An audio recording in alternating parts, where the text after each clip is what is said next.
You feeling better today, Mike? A little bit. Yeah, you do? Yeah. What's Calm down, you know? Yeah? I think the world, has moved on. I think so. From the tragedy of yesterday. Yeah, I don't think it was that big a deal. But like I said, I just wanted to go, I like the idea that we can do that. Yeah. No matter what it is, whether I don't think we're going to come in and correct every error we make.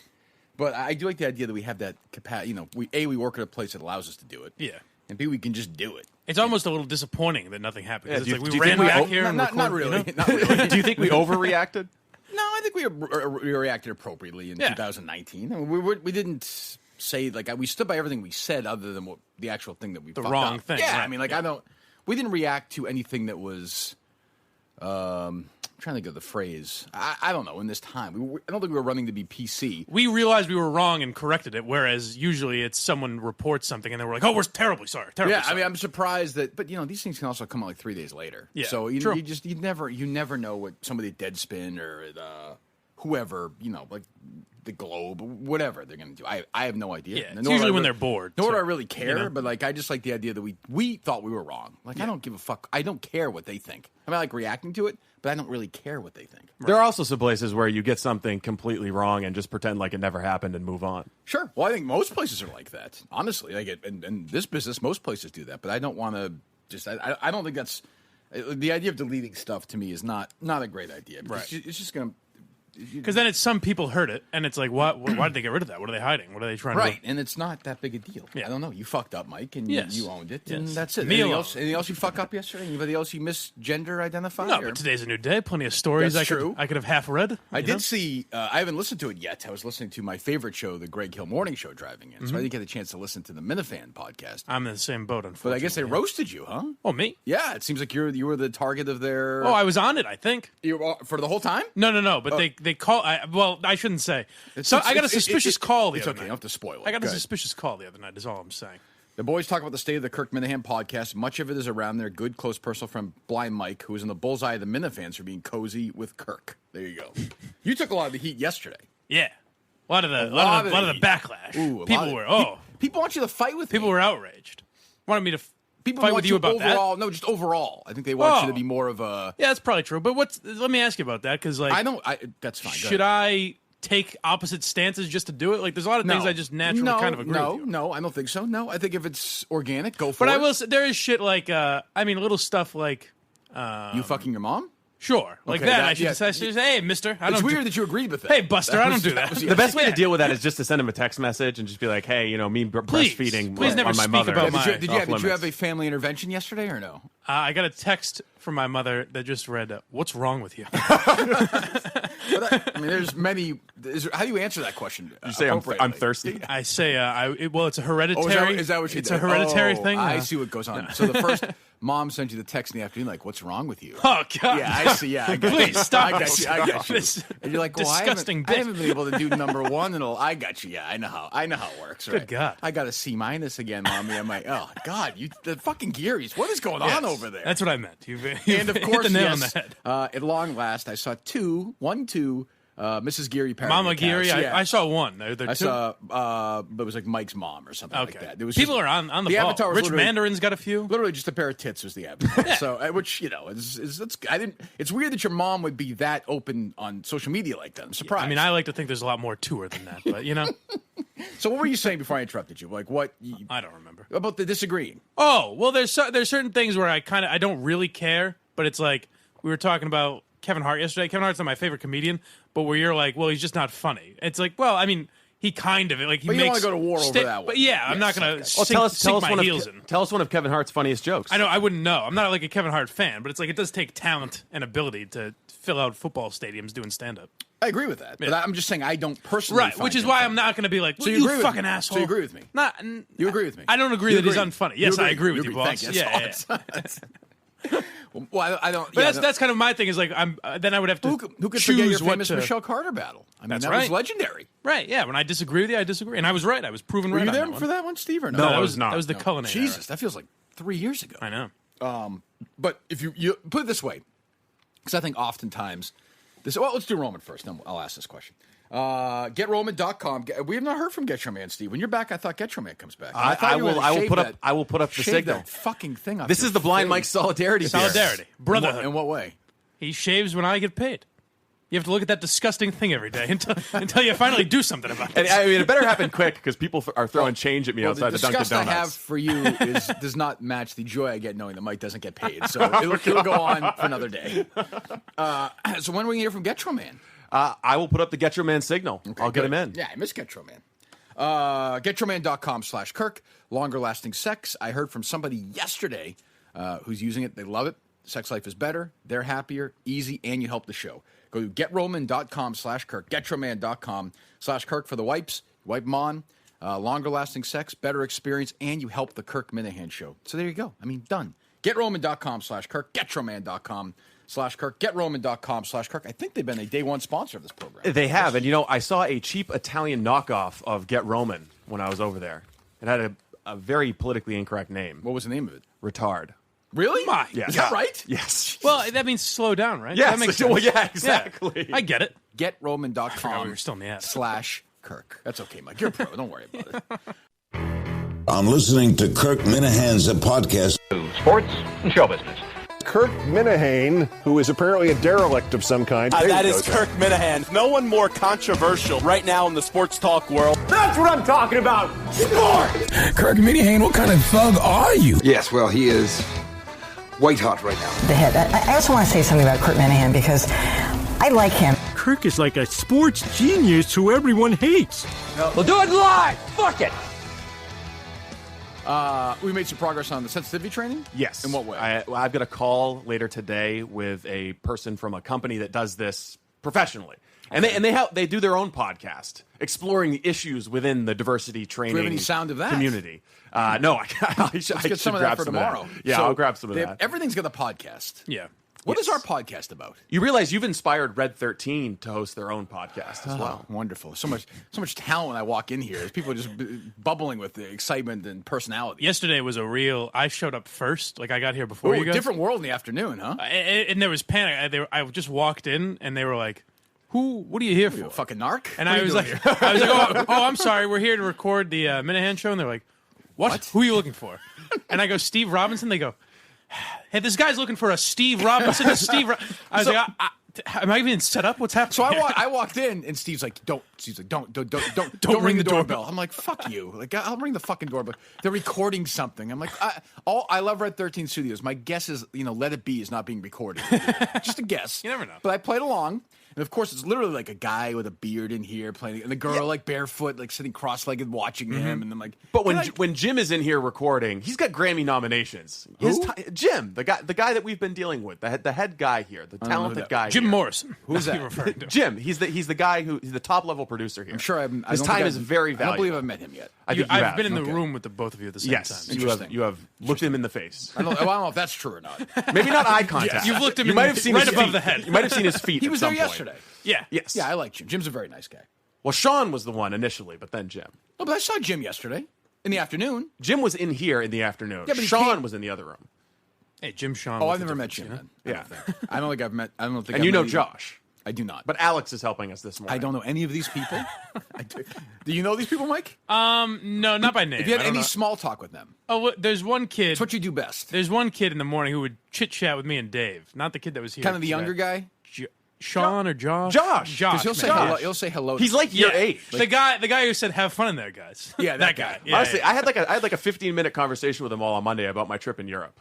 They're like asking me questions, the good eye contact. They knew you were there? It was boring. Yeah. Why would they know? Because we talked before I went. Oh, okay. I'm like friends with all these people. Why It's are we? wonderful. Why are we in this? What happened? Why are we talking about these people? I don't know what happened. Oh, yesterday afternoon. So you got here first. Yeah. You got here first, then Steve got here, then I was here. Correct? Right. We did it over in the other one, which I like this one much better. I'm not gonna lie to you. I like this room much better. I'm even worried about going to the other room. I don't like change. But that's stay fine. here. No, but I was sitting on a couch and it was weird. It felt very. I don't know. I didn't like the microphone. You felt like too much of one of us. You were down at our level. Well, Yeah, even you that, like sitting up higher. I just like this seat. I do like this seat. I was over there before. I like this position better. I don't know. I think I was. Well, you bitched when I moved you there. I think it was a Coney. That was not. I go back and pull the file. Anyway, long way of getting back to so. That was the exciting thing. Is Steve told us Red 13 Studios is a podcast. Oh yeah. So what do you mean? Like of all the goings on here? I haven't listened to it yet. I think okay. maybe, or it's just exploring music. I think I don't know what music it is. based, But anyways, the key point is you've been an inspiration. Great. So so sensitivity training interview is today. No. We haven't found anyone. We I haven't thought got. you were talking to somebody later today. You just said that. I am talking to some, but it's a pre-interview to make sure that they can hang and they're not going to come in here. I understand the interview's not for the show today. Oh, okay, yes. You're later speaking today. did you understand that, Mike? Yeah. Always agreeing. Maybe I was wrong, Mike. Did you ever think of that? I don't know what to do. So, Mike, when you show up and you're at a place, do you have to announce to them that you're blind? What do you mean? Like, you show up here and they're wondering what the hell's going on. Do you say, like, hey, sorry, I'm a blind man. Why would he say he's blind? No, there was nothing. I'm sure he yesterday sat there and looked at his phone until somebody showed up, right? Yes. Yeah. I called Steve. And Steve was like, I'm driving. What do you want? I was like, so then the guy didn't believe that I was looking for anyone. I was like, I don't What do know. they think you were doing exactly? Like an I don't know. investigation? It's fucking, A big takedown of Red 13.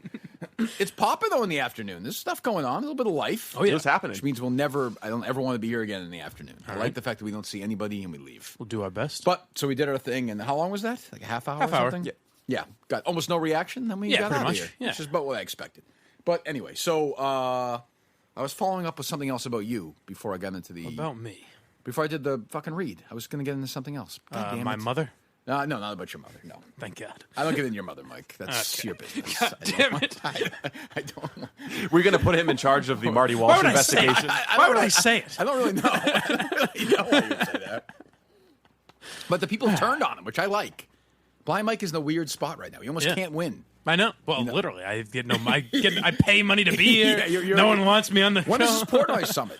I was going to ask if I should follow up today because Yes. he's back in New York. I saw he was back in New York. Yeah. I would follow up and say what's going on. Will do. I did also see over the weekend, his dad, one of my lawyers, part of my team, Mike Portnoy Esquire, reached out to me Friday night, was it?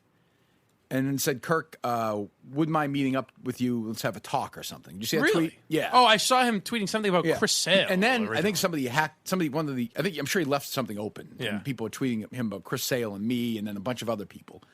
And then he direct messaged me and said, I'm your lawyer as well as a fan of yours. Like, we should probably meet up and talk at some point. And I said, sure. I said, why don't you come on in here to the show? He's like, well, I'm in Swampscott. It might be difficult. I said, well, we can meet for lunch one day. And I never heard from him again. So I think he just sort of drifts through life. And, Yeah. And then I saw the thing yesterday where Portnoy tweeted out his sister. What happened? So, you know the game Can Jam? I don't, actually. It's where there's like two Yeah, barrels you like on slap a frisbee. either side. Oh, of that's slap that. a Yes, I frisbee. did. Yeah, Yes, yeah. I Mike, you must be really good at it. So I get better than me. I'm terrific. Yeah. So I guess people were playing it at their around Dave's sister's house up in Maine. I'm assuming. Yeah. And as they're playing, Mike Portnoy approaches them, throws out his garbage in the trash can, and just walks away. He's my lawyer. He's the guy who's Incredibly reassuring. I don't even Mike know. Portnoy Like, if Esquire. you remember, the show started with all this buzz around the Curtatone lawsuit. It doesn't. I don't even know. I was asking Steve yesterday, like, what's happening with that? People forgot about I mean, this is what we expected. It was You just were- going to you go asked him away. yesterday about that. I just happened to. Yes. Okay, good. It's one of these things where, so I've talked to my lawyer, my personal lawyer has been hired, not Bennett's and somebody else. Okay. Has been hired by Barstool for the trial as well, if there is one. So he's going to help out during the process, I guess, because I think the part of the Barstool legal team is out of state, and so they need some whatever. But, when you read about these things and you read books and watch documentaries or whatever, and something happens and the trial happens like 23 months later, that's, when you're in the middle of it, you kind of forget, oh, yeah, these things take forever. Yeah. And it's the summer.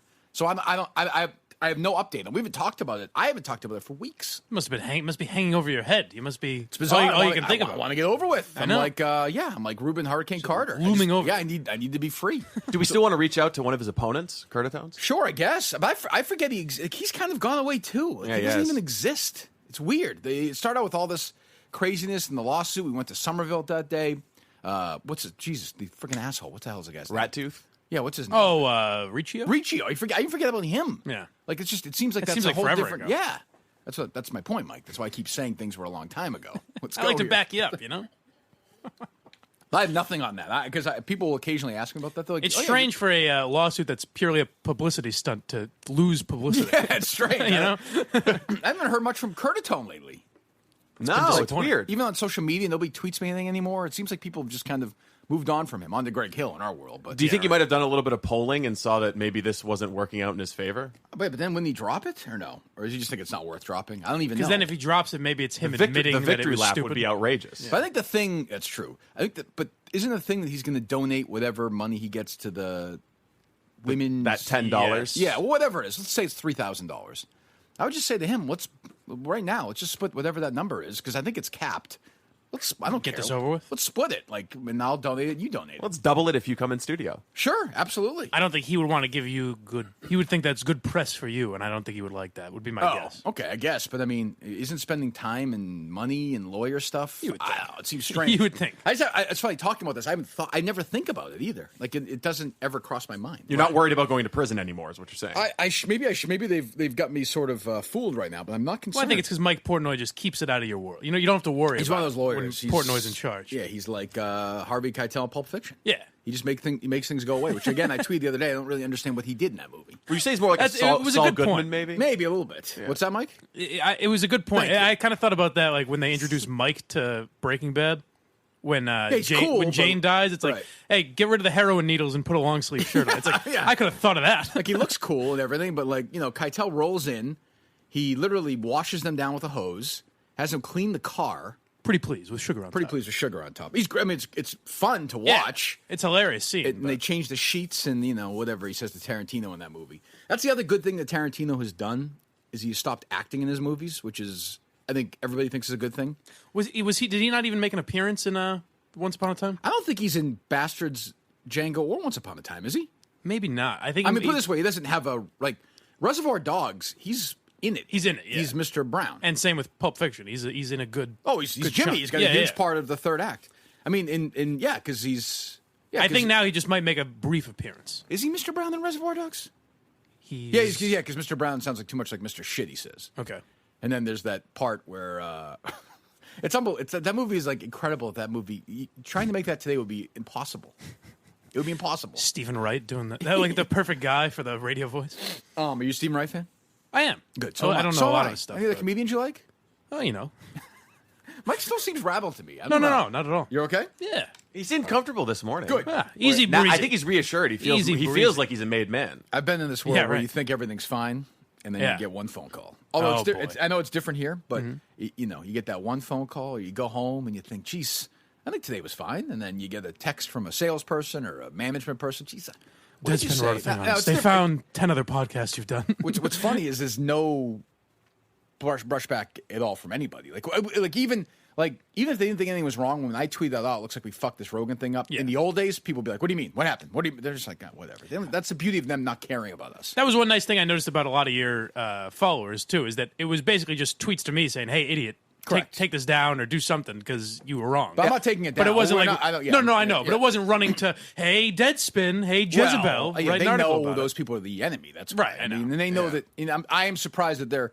But maybe even Deadspin or whatever is like, you know what? What are we gonna write? Yeah, that doesn't stop them. A blind guy got a thing wrong. That's the other thing too, is that it's me. So it's like then they're kind of going after a disabled guy. Then their heads fucking spin. I had some slight interaction with Barstool people over it, and it was basically like, "Oh, you fucked up.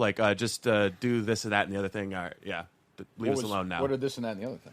Oh, just the headline was inaccurate on the blog that was going to be published but was never published, so we took it shit down. like that. Yeah. But it was just like, oh, you fucked up. Don't worry about it. Here's what you got to do. Yeah, nothing. like I said, it was not a big one. So anyway, before we get to the other stuff, I know Mike. Not Mike. Sorry, I know Steve wants to get into the debate from last night. Of course, it was a good debate. Let's pacify him. I watched it to appease him. Your lady shined. I didn't watch a lot of it. I was bored. So bored. My biggest takeaway is the same as last time. I read the entire Vanity Fair cover story from 4 months ago. I watched the HBO documentary on this guy, on Beto. He is the fucking biggest. And my old partner, I think, tweeted about it last night. People give him money. Jerry Callahan tweeted. He's the biggest empty head I've ever seen in my fucking life. He raised $63 million for his Senate campaign. Is it because his name is crazy? Or what's it's not even his name. His name is Robert Francis O'Rourke. But I mean, is there a reason why people like him? They were comparing him to JFK.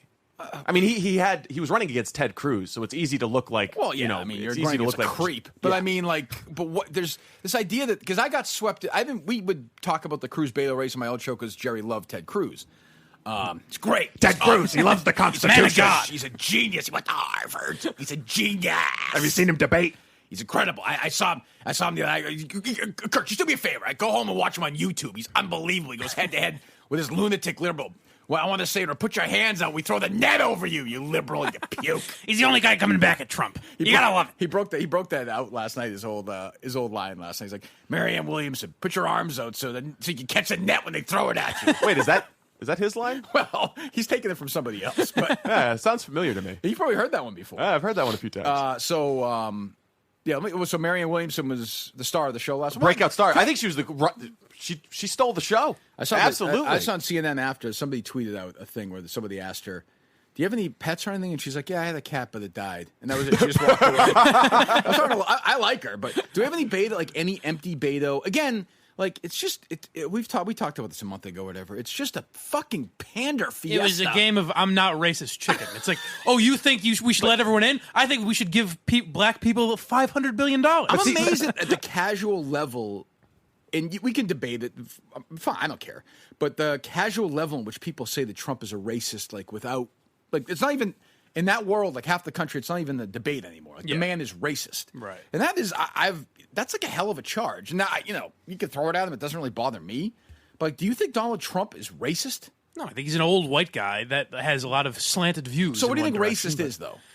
I think racist is going out of your way to oppress people based on their race. Like if you're or even just treating people differently based on their race. If you're walking down the street, Mark Cuban said this a few years ago. If he's walking down the street and he sees at night and he sees a black guy, I think he said, right? Yeah. He crosses the street. Mark Cuban said that. I think he did, right? Okay. Yeah, I know he did. Yeah. Does that make you a racist? Wait, hold on a second. Did he actually say that? Should we fact check that? You just said yes right away, so I assume we're good. Let's go. I'll look up the quote because I don't know if it's that specific, but I remember something in that world. I'll look it up right now. Go ahead. I mean, I think if you're open about why you do it. Well, if you say it's because he's a black guy, that you're open about it, but isn't that racist? But I mean, I think if you're willing to have the discussion, I don't know. Yeah, it is racist, I guess, but it's I don't know. It's a weird area where, like, if you're talking about it, Strong you're not treating people differently. No fear at all in that answer. I like it. Cuban, I'd cross the street to get away from a black kid in a hoodie, 2014. Well, what's the context of that? If I see he's talking, this is during the madness with Donald Sterling. Okay. Which, when you think about it, like, Sterling was a real asshole. He shouldn't have. That was crazy. But he lost his team. He lost his governorship. Someone secretly recorded him for basically saying, like, hey, don't post this shit on Instagram. Woman, whatever her name is. He was the governor of the Clippers, correct? Yeah, yes. Right. Before it was called governor. Yes. Well, he was known. But there's no reason to go back in. There's no reason to go back. Let's just call him governor. Okay. It makes it easier for me. This is the Post from 5, whatever. But just interesting, like, there's no way Cuban would say this today. No fucking chance. And I know he's not afraid to say, but no way. Yeah. If I see a black kid in a hoodie at night on the same side of the street, I'm probably going to walk to the other side of the street, Cuban said at a business conference.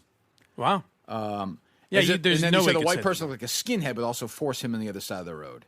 If I see a white guy with a shaved head and lots of tattoos, I'm going back to the other side of the street. See, that's kind of why I'm saying it's not a race thing. It's just kind of just being honest about people's prejudices, I guess. Does that make sense? I mean, I think it's great that, like, Sterling was obviously a creep and a lousy owner, so in a way it was good for the league that they got rid of him, but the way they got rid of him... Right. I mean, Elgin Baylor sued him for plantation-like work environment. It's like, that didn't get him thrown out of the league. Yeah, but saying things in his own home got him his privacy got him kicked out in like a day. Yeah. It's fucking crazy. Yeah. But do you think that it's fair for Democrats to say attacking Baltimore or Detroit or Chicago is somehow a racist dog whistle? Because it seems we're in a position where you can't criticize any major city. You can't say anything about a major city having problems without accusations of racism. Fair. But the problem is, like, so they do that, and then they get caught in that, as opposed to, like, actually, okay, so you might think that's racist or whatever, but let's look at the fact that there's a lot of fucking parts of Baltimore that suck, that are slummy. Right. Like, do you think people in Baltimore like their city to be better? Well, not only They've that, been saying that for fucking 50 years. Of course they would. But then they come back and say, well, you're the president of the United States. It's your job to fix Baltimore. Well, like, come on. Not really. But, I mean, but is it really his job to tweet about how fucking shitty Baltimore is then? No, I mean, but that's a fair point. The reason I don't think Trump, but the bully in the pulpit, you know. Right. The reason I don't think Trump's a racist is because he's just a bombastic asshole. Like he goes after white people the same way. I think he's an asshole. I think it's pretty simple. If you say good things about Trump, he likes you. If you say bad things about Trump, he doesn't like you. I mean, you saw that video yesterday of Sharpton, right, from a couple of years, 25 years ago, praising him. Yeah, we'll talk about killing cops too, and all that. I mean, like Sharp. There's a lot of Trump and Sharpton, a lot of Sharpton and Trump. Like they're just from different sides of the. I hadn't heard that one. Just loud assholes. Fresh, right? just different sides of the aisle, really. But sometimes they're from the fucking exact same side. Yeah. But yeah, I don't. Anyway, back to the whole. I don't. Are you still supporting Marianne? I'm not sure yet. I'm not, and I'm also not sure Trump's a racist. but I'm also not sure he's not. Like I don't. But do I think like there are video recordings of him using the N-word and stuff? No. And I don't. They'd be out. And I don't think the friggin' I don't know the stuff with Sharpton and Cummings. I don't know. That's just Trump stuff to me. Yeah, it seems weird that they look at that and say it's racist because he's insulting a certain race of people. It's like he insults everyone. But I'll say for the first time since he was elected, like I'm sort of in the middle of Trump fatigue right now. Like I'll admit it. Like if Trump, really? Yeah, if Trump. I feel like it's been less lately. But I just mean I'm sort of. But the other side, the endless sort of shit. You're just ready for it to be over. Yeah, I'm just. By the way, he's going to win. It's not going to. Yeah, none of these people. Are you fatigued by Trump or are you fatigued by the criticisms of Trump? The criticism of Trump would stop if Trump wasn't Trump, right? Right. So I mean, but he's not losing. I mean, maybe Bernie. What? I'm just saying, like he's the only one that inspired any socialist. He's not going to be the president of the United States. Oh no, I know, but I'm saying I think he's the only one that could challenge him. No, he's not even going to win the primary. No, it's going to be Biden. At the end of the day, it's going to be Biden, and it's going to be Biden or Harris versus Trump, and Trump is going to walk. If it's Biden, Trump is going to swallow Biden whole. Harris, I think, will be a problem for a number of reasons. She's she's an arguer. She's not going to take shit. She's a woman.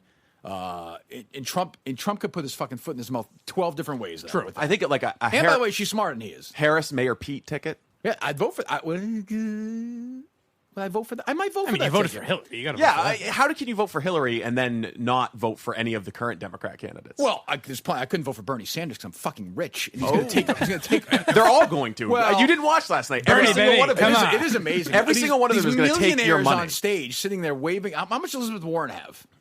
Did you see when she's? And by the way, she seems irrelevant to this whole thing. She's going after Delaney and saying my tax increase plan is going to take some of your money, and Elizabeth Warren sitting there rubbing her hands, thinking about taking Delaney's money. Right. I liked when Liz Warren was talking about some ALS, like a person with ALS, and they kind of cut her off, and she's like, "This is important." And it's like it's just a random story brought up.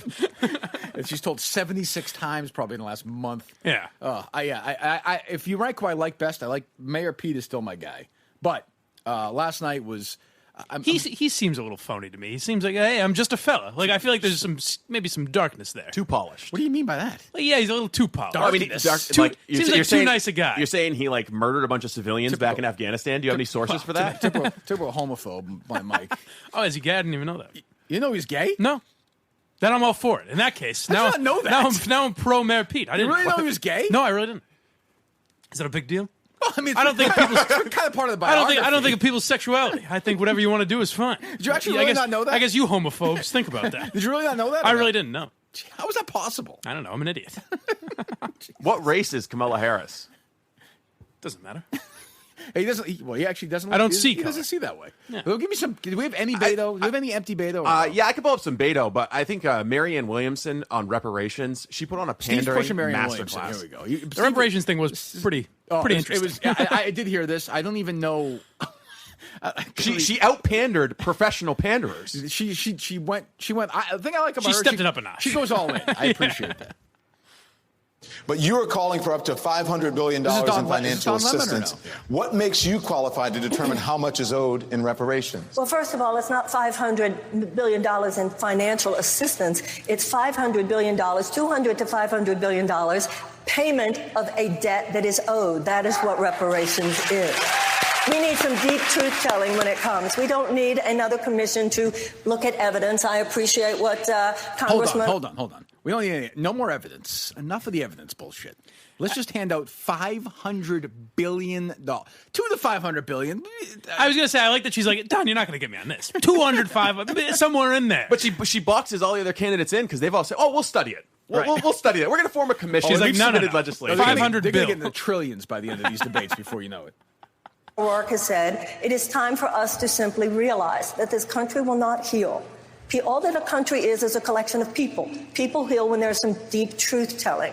We need to recognize that when it comes to the economic gap between blacks and whites in America, it does come from a great injustice that has never been dealt with. That great injustice has had to do with the fact that there was 250 years of slavery, followed by another 100 years of domestic terrorism. What makes me qualified to say $200 to $500 billion? I'll tell you what makes me qualified. If you did the math of the 40 acres and a mule, given that there was 4 to 5 million slaves at the end of of the Civil War. So she's saying what makes me qualified, and then she gives this massive divide between 2 and 500 billion. So you're clearly not qualified. I wouldn't even know where to begin. That conversation drives me nuts. How do you even do that? Well, one problem is, unfortunately, you may not know this. Mm-hmm. A lot of the people involved in slave times are sadly no longer with us. Is that true? I believe so.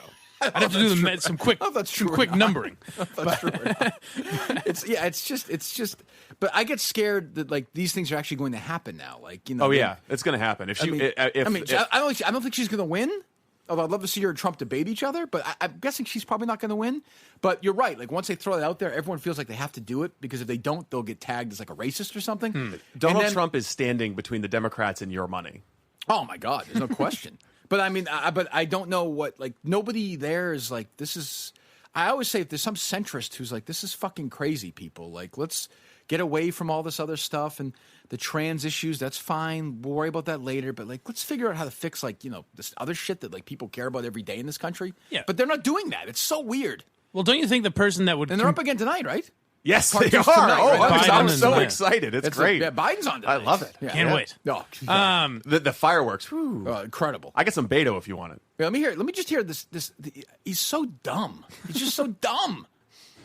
I'm running for president because I believe that America discovers its greatness at its moments of greatest need. All right, stop. Like, what the fuck does that even mean? We discover our greatness. We discover our greatness at our moments of its greatest need. Yeah. Like, that's not even... So that's why you should vote for him for president. Like, what does that mean? I think it's like Deadspin when he's in the tank and he's being subjected to all that torture and suddenly his hero powers come out. Yeah, like, so did you say to him, like, what do you... Like, how are you going to fix things? Like, what are you going to do, Beto? Let me hear that. This moment will define us forever. And I believe that in this test, America will be redeemed. In the face of cruelty and fear from a lawless president, we will choose to be the nation that stands up. Shit he's selling. Like, what? It's just like an empty. Sounds like a fucking like. He sounds like Tony Robbins. That's like if you were scripting like an empty. It's like the West Wing or something. Yeah. Like it's like. At one point, he said last night, "I don't think our nation has ever been this divided." Wow. I was like, I never thought about that. Deep. I never thought about that. Why are we having this conversation about reparations then?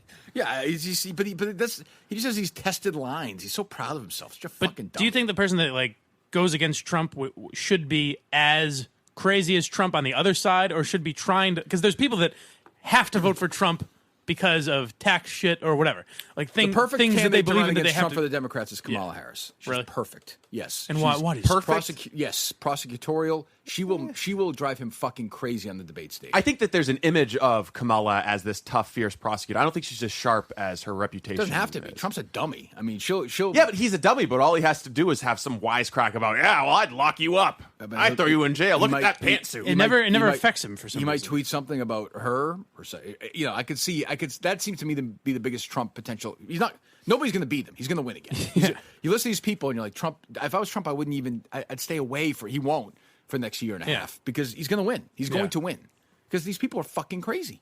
Because they're trying to out-liberal each other, where I believe that there's people that want to vote for a Democrat but can't because there's no one worth voting for. It's fucking unbelievable. All right, care of. Here we go. We're doing care of right now, or yes, we're doing care of right now. Good, okay. Care of is a subscription service that delivers vitamins and supplements customized for your specific health needs. You take a short quiz and answer questions about your diet, lifestyle, fitness, and health goals. And Care of puts together a personalized plan that's just for you.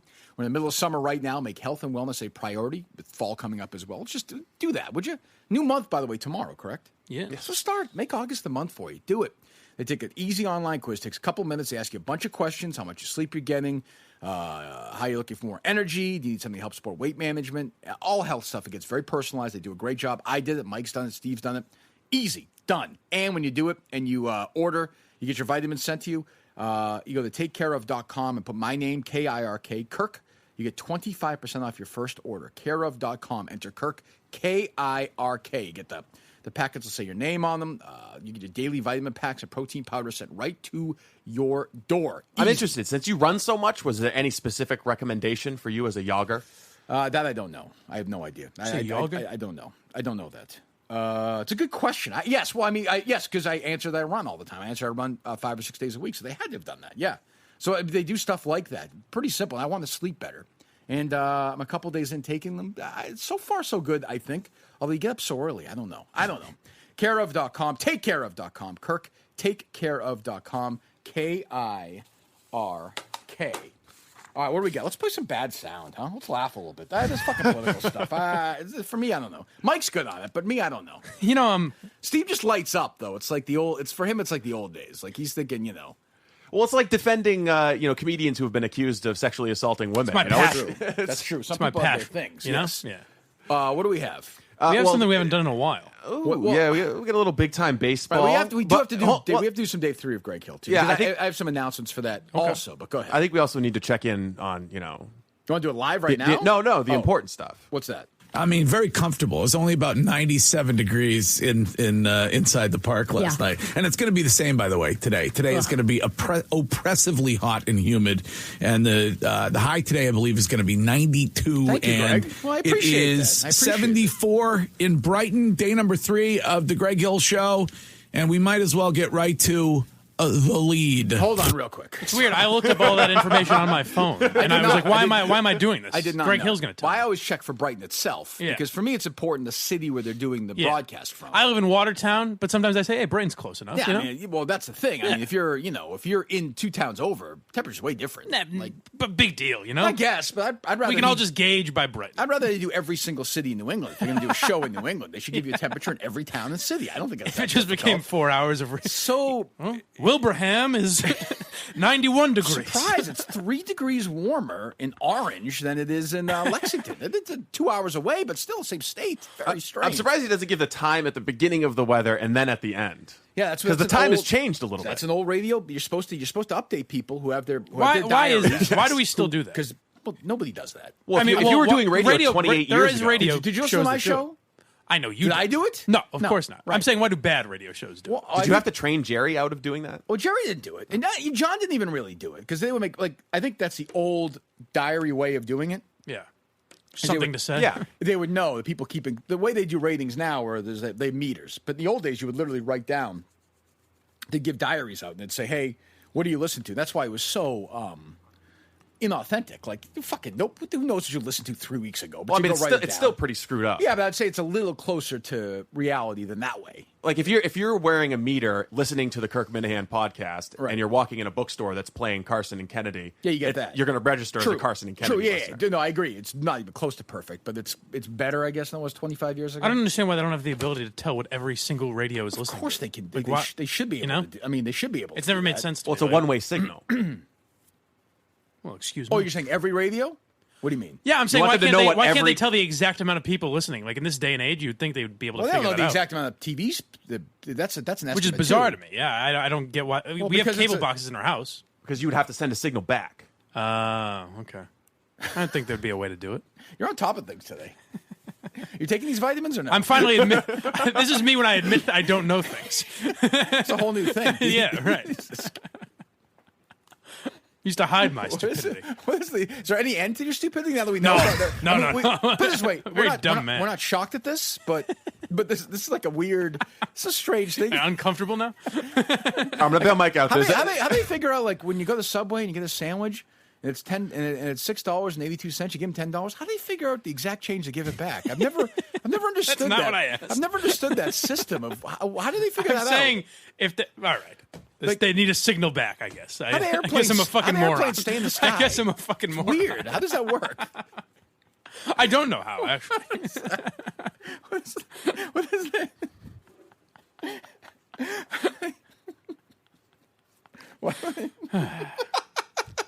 So I'm going to go ahead and... Mayor P was gay. What's the only thing people know about this guy, Mayor P? Do you know where Joe Biden is from? I don't even know what genitals he has. Yeah, who cares about that? Was Joe Biden born a man? Huh? Was Joe Biden born a man? I say, who knows? I don't want to report facts like that. So do you think we should put Blind Mike in charge of the Marty Walsh investigation? You keep asking this. I don't know why you're into this. Because I think it would be funny. Why? Because of the investigative skills he showed He's not yesterday. going to do anything, though. I'll go down with my fedora that says press. Hey, Mr. Mayor, answer a few questions for me. I'm a gumshoe. So Greg Hill teased his big guest. How do they get the... I will do that in a second. Do you guys ever why does... How is Snoopy a World War I flying agent? Like, he's a dog. It doesn't make any sense to me. He's a dog. Like, why would he? It seems like he's on his little doghouse the whole time. And the years don't add up. The Peanuts were in the 1960s. Why is Eric Cartman still in 3rd grade? Like, you don't really understand that, right? It's been 20 years. It doesn't make any sense, right? They're in 4th grade, actually. That's true. They're in 4th grade. Yeah. Ooh, look at you. Come on. Look at you. I know my cartoons. That's true. We should do a thing where you should think of things every day like that, Mike. Like things that have sort of you're afraid to ask. Yeah. All right. Because you're going to look like a shithead. Because I think we all have those questions. Yeah. That essentially is me anytime I have to have the car serviced or fixed at all. There's no way anybody's going to look dumber than I do pretending when the guy's talking to me, a hardworking guy. He's literally got grease all over him. He's putting in like a real day. I have worked my usual hour and a half, and I drive my Mercedes to be fucking fixed by this guy. Yeah. He's like, there's like a 6-valve issue, and I need to do Johnson rod. Yeah, and I'm like, yeah. And I always say, yeah, he could say anything to me. You just hand him $10,000. And by the way, he probably is. He's probably like, absolutely. He's like, here comes another rich shithead who knows nothing. Cha-ching. Yep, another fucking idiot walking in here. And I was, like, in high school, Winchester High, on the bottom floor, they had, and I don't know if high schools still have this, they had like an auto class. Yeah, like the technical center. Yeah, the tech with the kids who I always thought were dumb. Like, the greasy kids at lunch. These guys are fucking geniuses because they're now ripping you they've off. Probably saved, how much in their own lives because they can go and do it at their house, right? Yeah. I would think, no? Yeah. Now, do you ever do the thing when they're working on your car? Do you ever do the thing where you kind of look? Yes. Yeah. Oh, I'm great at that. Yeah, okay. I'm great at that. I'm like, it looks all right. I've said, I always feel, I did this the other day, the most masculine feeling I have in my life is when I'm able to open the hood, which is in the front, figure out, it's always like, that lock thing. Yeah. It takes me like 10 minutes every time to find it. Yeah. Prop it up, stay up, open the windshield wiper fluid, and pour it in, and then when I close it, that sound, I feel like such a man. I'm like, I've just fucking done something. Have you ever been I strut around the car, I fucking close it. I'm like, yeah, that's right, motherfucker. I just did that. I just put windshield wiper fluid in my fucking Mercedes. Very impressive. Yeah, that's as masculine a feeling as I can have. But I see these guys, they come out under the car, like Bruce Springsteen, the I'm on Fire video. They get shit all over them, and they're like, yeah, and I'm like, yeah, I don't know. My tire is kind of low. Can you fix my tire for me? You're one of these guys who has to open the hood. Anytime there's something wrong with the car, you crack the hood and just kind of look in there. No, because opening the hood for me is like fucking solving a murder mystery. Like the whole thing. That thing, is it a latch? Is that what it is? Yes. I can never fucking find it. And it's always hot, and I'm annoyed. And I'm like, I want to hire somebody just to come out from the back of the car and just do that for me. Is it embarrassing that when you have to explain, like, it's making a noise? Yeah. I don't, whereas they would have, like, real... I feel like I'm like an old housewife, and they look at me like... You could tell their bosses have said to them, listen... Hey, big, strong man. Yeah, their bosses in front of them, like, listen, we understand. Okay, they're pussies. This guy's a rich pussy asshole. But they pay the bills, so you have to act like act like you guys are just a couple of guys, know, because they'll do that too, and like you'll play along, and they'll be like, yeah, and then but when the transmission's shot, and you're like, oh yeah. And honestly, I don't even know what that is. This needs more dilithium crystals, man. I don't even know what the transmission is. Neither do I. I know what the word. I know it's a word. Yeah. I know what a brake is. I know what gas is. The gas in the car. What else? Alternator. Nope.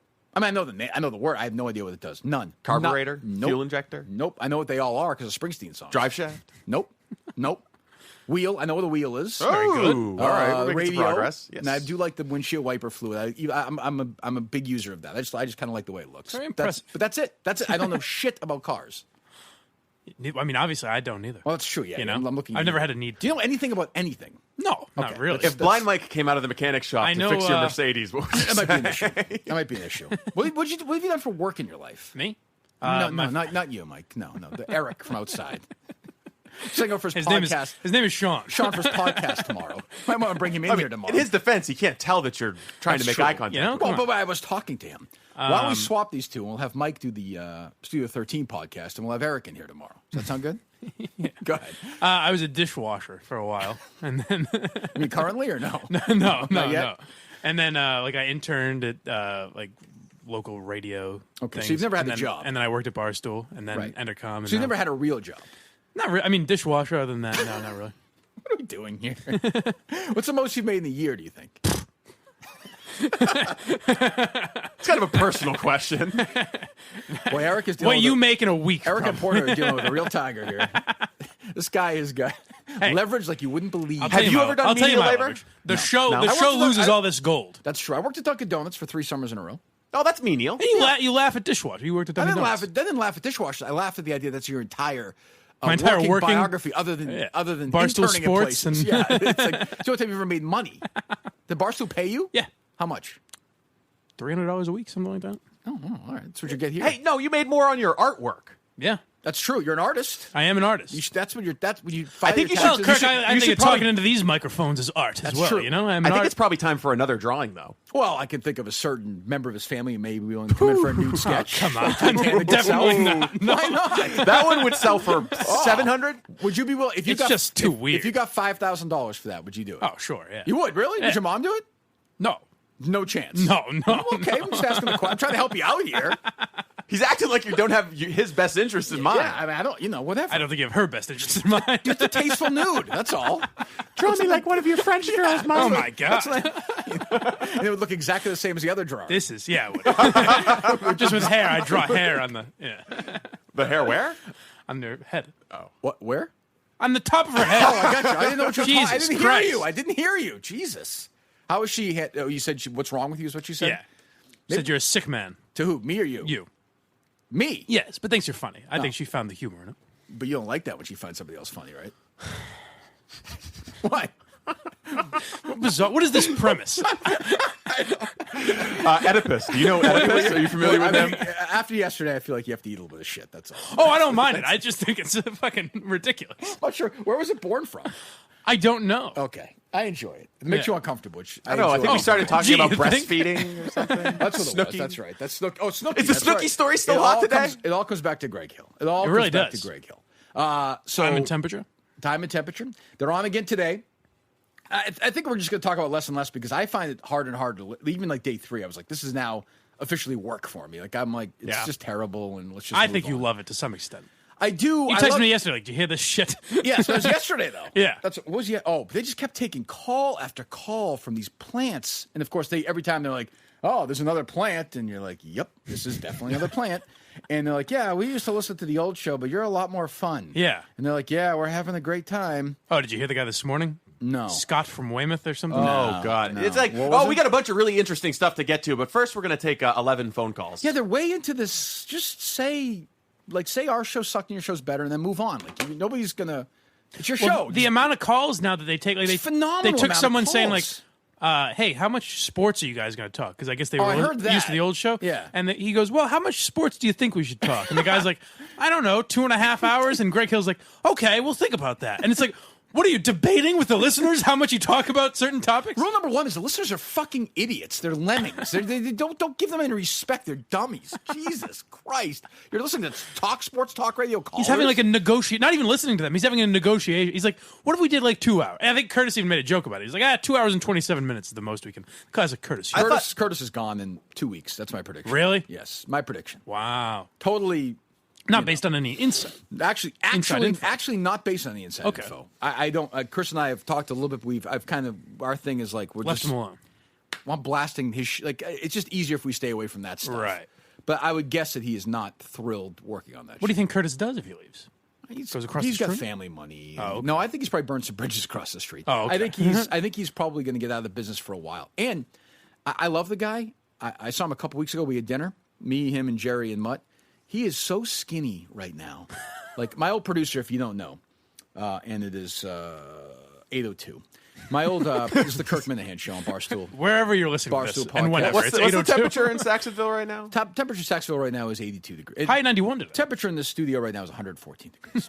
It's actually not bad. High of what today? 91, I heard. 91. Ooh, that's toasty. That's toasty. It's weird in the end of July. Who the fuck would have guessed that? You can't believe it. I would have guessed it'd be 45. You could fry an egg out there. 45. You know what? Let's do that for social media today. Let's fry an egg out on the sidewalk. How hot is it? It's 90 degrees in Rome right now. Rome, New York? No, Rome. Okay. Rome, Italy. Excellent. Thank you, Steve. Good to have you here. Missed by many. Missed by thousands. What was I saying before you fucking stepped all over it? You were getting ready to talk about Chris Curtis. Your old oh, so when I first started with Curtis, most people probably know this, but some probably don't. He was, I'm going to say 300 pounds, and he was drunk. We didn't know. We hired him. He was a drunk. He was drunk all the time. 24/7, yeah. 24/7. Quit the job, and almost died. Like, was shaving one day, cut himself and just bled out, basically, because he was fucking just dying. His fucking liver was all fucked up.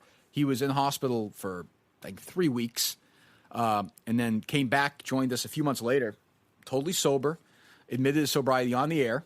It was a whole segment of the show. And has lost so much weight, but now he must weigh 130 pounds. I think he has an eating disorder. I do. Really? Yes, I'm worried about him. It could just be stress as well. Absolutely. It probably is, but I mean, he's had a tough year professionally. Yeah. You think Greg Hill's a shitty boss? He hasn't said anything like that to me. No, he said that he's been really nice to him, so I don't know. Really? Yeah. That's surprising. I've heard other stories in the past from other people, but my interactions with Greg, he was always nice to me, but I think it was kind of a host, like, I'm treated different than other people, I'm guessing. I've had no interactions with him. I've heard that Mike Shue, who was his old producer, was very happy to be doing his own show now. I'm sure LB is too. But and those are both great guys too. Yeah. So you're saying you've heard Greg Hill's a doucher? Yes, I think that he would fit that category. Biggest from what doucher? I've heard. Well, that's me. That's only one man. Right, yeah. that's true. Somebody flagged for me the audio of the last time you were on Greg Hill's old show. Ugh, it was awful. You want it? Nothing? No. I mean, we could play it, but it's boring. It was so boring. Yeah. I remember being in that room being like, oh my God, there's not a lot of energy here. Like, I almost wanted to say, like, guys, let's go. Let's fucking get going. If I remember it was kind of just like, so you going to radio.com? And you're like, yeah. And they're like, all right, back after this. Yeah, see you, Kirk. It was like I was like brought in like, anybody else. Well, that was a whole weird experience for you because you're like, yeah, no, I'm going to radio.com and I'm very excited about it. It's going to be great. Well, I thought it was at the time. That was still early enough. I had done the show with you. Was that promotion all on your own? Like, did you try to do promotion? Because I was wondering about that, where they obviously had no intention of doing the show now. So you were just trying it's amazing. Yeah, like a fool, like a fucking idiot running around. Yeah, it's going to be great. Can't wait. Just great corporate honesty and openness. Yes, well, I did. Yeah, but that's the amazing. We'll get into that later in the week because it's going to tie into some other stuff. But so they listened this morning at the start at like 6 o'clock. And they did their thing where they go around, they do the lead thing, and then they announced, where are we at here? Do we want to do the... Sam Kennedy. Okay, so they announced Sam, let me hear that whole thing. And in the studio with us tomorrow at 8, the president and CEO of the Boston Red Sox, Sam Kennedy. Hold on real quick. Like, I don't know, because I'm not asking Chris, it's on my business, their show. I don't know if that's like I almost think that it's almost a joke. Like, they're just playing with the listeners. Dave, because I mean, obviously Sam's a giant fucking asshole, like and he's a two-faced motherfucking asshole fuckhead. I think in their minds, but he's also Mike. But he's also the biggest bore. Like he's off. Like I would, like he stabbed me in the back. He lied to me. He goes to management. He complains. He, tried to get us in trouble. He's just a fucking asshole. Look, we're at a safe space. You can tell us how you really feel about it. True. I mean, he's the biggest asshole you'll ever deal with because he pretends to be a nice guy. I hate his fucking guts. Do you think he breastfed off his mother until he was 21? I for his mother's sake, I hope not. I hate him. I hate his fuck. I find nothing humorous about him. And he's one of these guys. He's worse because he tries to be like a regular guy. He's just a fucking prick. Go ahead, Mike. Having dealt with Entercom, the little I have, I think it's very clear to me that they don't give a fuck about the listeners. They care more about the sponsors and the affiliates. But why would Sam want to do that? Well, because they don't look for a second that the listeners are going to be pissed off. Yeah, but they're aware of it, They say though. this shows a bond between the Red Sox and the morning show of WEI. Solidarity. Then have Tom Werner on. Like Sam is the face. They show Sam is the face of anti-Kirk, so they're saying, hey, Kirk Minahane's not here anymore. Sam Kennedy's coming on the morning show. You're looking at it as disrespect to you, which it is. They're trying to do that. Of course. Yeah, I understand that. But I'm saying, what you're saying is, I guess, correct. I'm thinking, fine, they hate me, I hate them, no problem. But forget like that he did all that stuff and there's a reason why that great show is not on anymore. Forget that. Forget the role he played in that. Like, it'd be one thing if he did that and he was entertaining. Like, he sucks on the air. It's going to be awful. They don't care about So you're going to have Greg Hill, who's terrible, Danielle, who's terrible, Fitzy, who's terrible, Sam Kennedy, who's terrible, and Ken and Chris, who don't want to be there for an hour tomorrow at 8 o'clock. Prime. That's your prime. It's good radio. That's going to be your hour. Yeah. They don't even care. You're right. They forget the thing about me, which is a factor. They just don't care that they're going to do a shitty hour. No, they don't at all. Because they know it's showing a truce between the two sides. But isn't it the fact that we're gone? Doesn't that already sort of suggest this cements it? These are the things and the being worst thing said. Is they're going to do. We're probably just going to run it live, just so you know. From 8 o'clock, we're going to jump in and just live commentary tomorrow at 8. I mean that's inevitable. And if there's interaction with the callers, then I'll be interested to hear those as well. Yeah, who knows? I don't know. But it's amazing to me that they're doing that. But I guess they just don't care. Evidently not. It's pretty obvious. I don't know, but play the rest. Because just listen to this, and this is a morning show, and then listen to do we have the bit after, like the little fucking thing? What do you mean, when he kicks it over to the break? Yeah, the thing I texted you about. Yeah, no, the dead air. Yeah, go ahead. And in the studio with us tomorrow at 8, the president and CEO of the Boston Red Sox, Sam Kennedy. I got to stop it again. Sorry, got to stop it again. So, this is where, I need you guys to help me out here, because this is where I get into trouble personally with people. Okay. I love Chris. Ken is what he is. He's just... So this is the difference between me and Jerry, and this is where I think Jerry Callahan, my old partner, is better at this than I am. Jerry will not get mad at Ken and Chris for having Sam Kennedy there and kind of joking around and sort of whatever. I start getting worked up because I'm thinking I'd be thinking if I'm Chris, fuck this fucking asshole. He's a big reason why, and I can get into specifics. I think I will later on in the week. He's a big reason, one of the 3 or 4 biggest reasons why I have to do this shitty show with these people, and these guys are gone, and they fucked with these guys, my friends' lives. Part of me wants to say to Chris, you should go up to him and spit in his fucking face. And if you don't do that, you're a fucking company man, and I fucking hate your guts. But I don't feel that way. So I'm trying not to let that stuff cloud. I really am. Because 6 months ago, if this happened, I would have gone in there and fucking taken hostages. Do you think he should go out in a blaze of glory? Just lock himself in the station and be like, I am the captain now. Here's the deal. Or I think you should go in the air and say something. But that's how I think. And Chris is a good guy. And here's why I can tell you why you're wrong right. Just say I'm wrong. That's okay. No, I think you're right. I agree with you. I think that's what he should do because I think it's the most entertaining radio. Yeah, but I don't think people he'd lose his job and people freak out about that. Yeah, as they should. Right. So, but I think of it as they should both say we're not doing this. But that's not reason. But I'm not being reasonable. I'm acknowledging that's not reasoned thinking on my part. But what if he hijacked the signal and piped in this podcast? That'd be great. Lock the door. This podcast for 4 hours. But I recognize I'm not thinking rationally when I say that. At least I could say that's not. I don't know that fair. I don't know that you're not because if Curtis did that, if Curtis confronted Sam Kennedy on air and told him to fuck off and that he ruined the greatest show he ever worked for and things like that. That would be good radio, and I think someone would be willing to hire a guy that would do that. No? Yeah. Wouldn't that be good for his career overall? Sure. Yeah. A clip like that going out? That'd be a huge clip, at least around here. Yeah, I've learned... Well, first of all, it would never make the air. You don't think so? No, I think... Chris is a producer. I think Ken would dump it. Really? Yep. Just clean out the dump and then do it. Yeah, Ken's... But if you just don't stop... What, are they going to have 10 minutes of dead air? See, Chris I like and sort of respect. Ken I like, but I don't respect. He's a company man. Yeah, and that's fine. That's the way he is. But I thought there was more to Ken than there is. It just turns out he's just a stooge. He's just there to press buttons and pay his bills and feed his kid, and that's okay. That's really okay. Ken was nice to me when I started my podcast, but he was always the guy that scrubbed audio and shit. Yeah, but that's his job. Right, that's his job. That's his job. That's who he is. I thought there was more solidarity there. That's my fault. There isn't. He's just a company guy. You mentioned the dump button. When you were there, was your dump really 60 seconds? They moved to the 60 seconds. Because after a while, I would go on the air in the middle of the show. I'd be like, boy, this fucking sucks shit today, doesn't it? I would just say, because I knew we had 60 seconds. Let's get a little dump going. Yeah, and then you would lose. I didn't listen to it, Mike. You probably did. Mm-hmm. You would lose 30 seconds of airtime sometimes. Well, I would always listen on the app. So for a while, you could hear it, and then eventually it would just dump that. Cut. Yeah. Right. Did Zambrano really have a button in his office? I always wondered if that was a joke. Yeah, and I remember one time. He did. Oh, you didn't know that? No, I didn't know that. Oh my God. He did. Yeah, it was great. Perfect. This is my life. I would go to Jerry. Jerry would say something. Oh God. Jerry would say something. I'd be like, God, Jerry, you know what? You're looking good today. I want to lick that dick of yours bad. On the air, I would say. There were a lot of times when I was listening, and I could tell there was a dump because it would just skip ahead a little bit. I was like, Jerry was like, what are you doing? The fuck? He wouldn't say that because he would never swear. But I remember one time the show that came on after us was Dale and Rich Keefe, which is awful. But by the way, now sounds like fucking, it sounds like Stern. But I think there's a one of my brothers, maybe it was a friend. Who the hell said it? Somebody said to me, they were flipping around the other day. I think I mentioned this, and they heard Dale and Keefe, and it was like a wave of relief after hearing me. Like, oh my God. At least there's a plan to the show. As bad as it is, at least they know what they're talking about. Hey, we're going to talk about, they started the show. I actually purposely listened to it yesterday, the start of their show.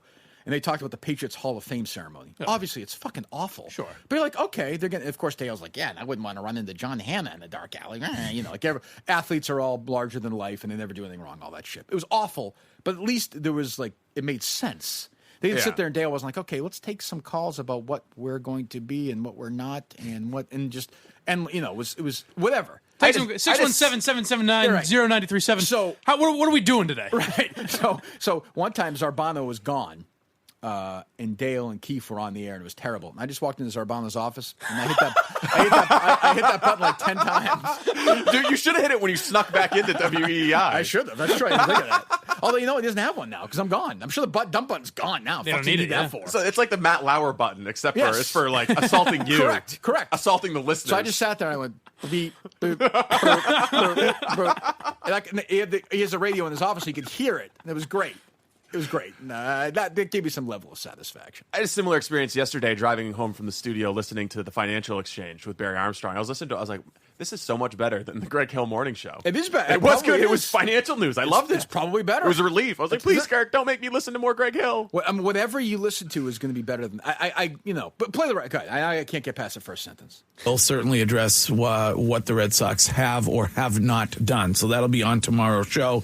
And of course, he's the pseudo program director of this radio station. Yes. So Sam Kennedy is he approving all the content for tomorrow's show? I just got a text. He thought today's lead was the best by far. So here's the thing, like the listeners are like, well, first of all, no one's listening who liked our show anyway, other than the hate listen. No, first of all, if you haven't heard him tell that joke the first 30 times. I know, that doesn't come from a place of being sensitive at all. Jesus Christ. Like, that's the deal. You went over there, you took the job, and Sam Kennedy is one of your bosses. Like, if he wants to take a shit in your mouth, Greg, he'll take a fucking shit in your mouth. That's the way it is. Like, you signed your deal. I walked away because I have some integrity. You didn't. That's the way it goes. You're a company man. No problem, but don't pretend that you're not. Like, it doesn't. I can do that because I left. You can't because you stayed. See, that's how it works. If Sam Kennedy wants to finish on you tomorrow in studio, they're going to do that. And you have to lick it up. Now, that'd be good radio. You have to lick it up and swallow his fucking baby batter right in your little fat stomach, Greg Hill. That's going to happen tomorrow if he wants you to do it. And right or wrong? It's just a funny image. True or false? True. True. I mean, 100% that is true. Yeah.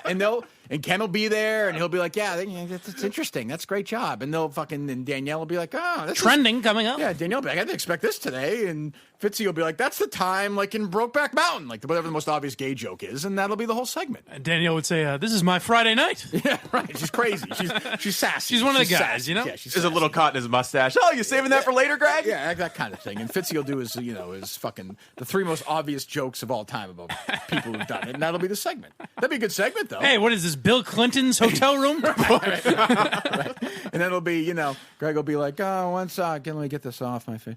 Let's take some calls. Did you like this segment?" And the guy will be like, "Yeah, I used to listen to the old show, and they hated people, and this was a lot of fun today. I loved when you blew Sam Kennedy and you swallowed his load. I thought it was awesome. They never did that in the old show."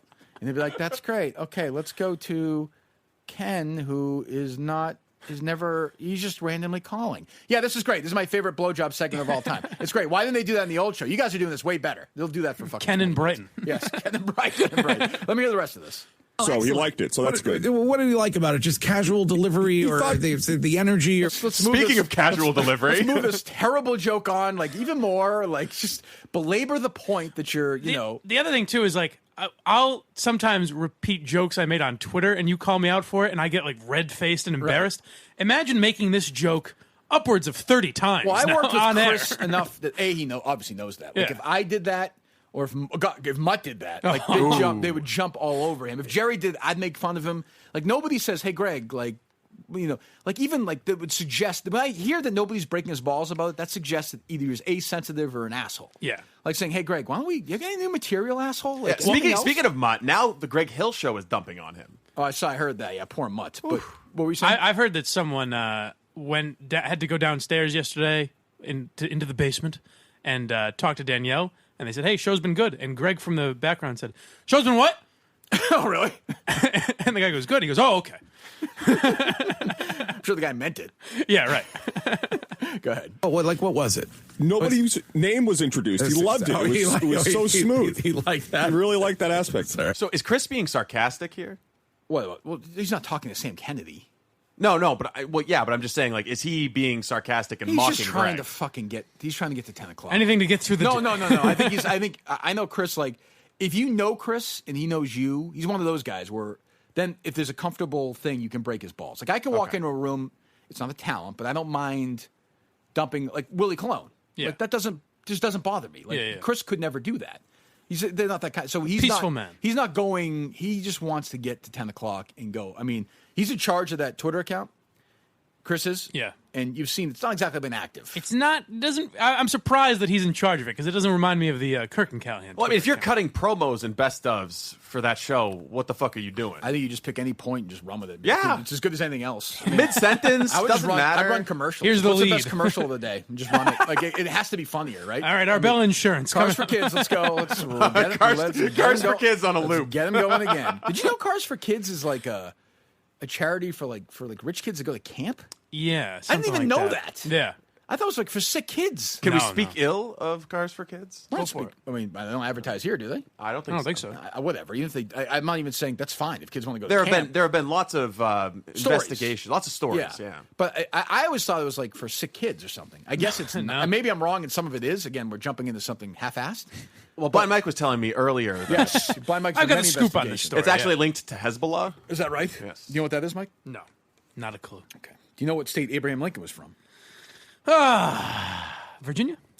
Do you not know? Once you say it, I'll probably know it. You're right. You would then know. Do you know what his profession was before he was president? A lawyer? Nothing. You know who he had his famous debates with? No. Do you know the Lincoln Douglas debates, dude? Do you know if never. Do you know how he died or no? Huh? Do you know how he died or no? Cancer. You know he's still alive or dead? I think he's alive. Yeah, I've seen those zombie movies I've seen. He's from Illinois, the great state of Illinois. Illinois. Okay, yes, I didn't know that. Yes, go ahead. Do you want me to play the cut? No, I'm gonna play this segment out. All right. So that's on tomorrow's show. Sam Kennedy in the studio with us at 8. I love, by the way, and it's going to take me 10 minutes to get through it. I love when people promote something that's going to be awful 26 hours before it happens. It's appointment listening. That'd be like me saying, well, on Friday's show, we're going to have, Steve's take on fucking the taxation Bernie Sanders. It's like, what do you fucking... Well, I was going to ask if I could leave for a little while because I want to listen. We're usually recording at 8 o'clock. No, we will be listening live at 8 o'clock. Thank God. That is a promise. I'll bring the razor blades. We are not missing... I can't wait. And it's going to be so like, hey, you're the program director. And Sam's going to be like, come on, fellas. And Sam's going to be like, that's so crazy. And I'm going to be like, well, actually, not at all, but that's okay. I guarantee you, one question, probably Fitzy asked this. So how have things changed after you guys beat the Yankees a couple times? Right. Has everything changed? Well, the worst part is going to be when they actually just then talk about baseball. Yeah. Like Sam Kennedy has no organizational baseball. They all fucking hate him, all the baseball guys. Like, did they say they're having him in for the full hour?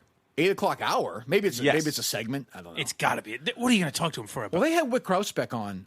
It was endless yesterday. It was fucking endless. Well, if you keep a guest on for a longer period of time, you have to talk less. Right. I forget who told me this, but somebody said, I forget. He said it was the worst fucking segment. Oh, no, I don't remember who told me that. Who told? I don't remember. It wasn't Danny from Bill Ricca, was it? Oh, I talked to Danny yesterday. Oh. There's a Danny from Bill Ricca parody account, too. Poor Danny. Or it might be him. I don't know. What do you mean? It might be actual Danny. Parody account. Yeah, it might be Danny. Hey, man. What is that? Oh, the innocent days. Danny from Bill Ricca, man. Back at that show yesterday before Mike fucked everything up. Before I ruined my sterling reputation.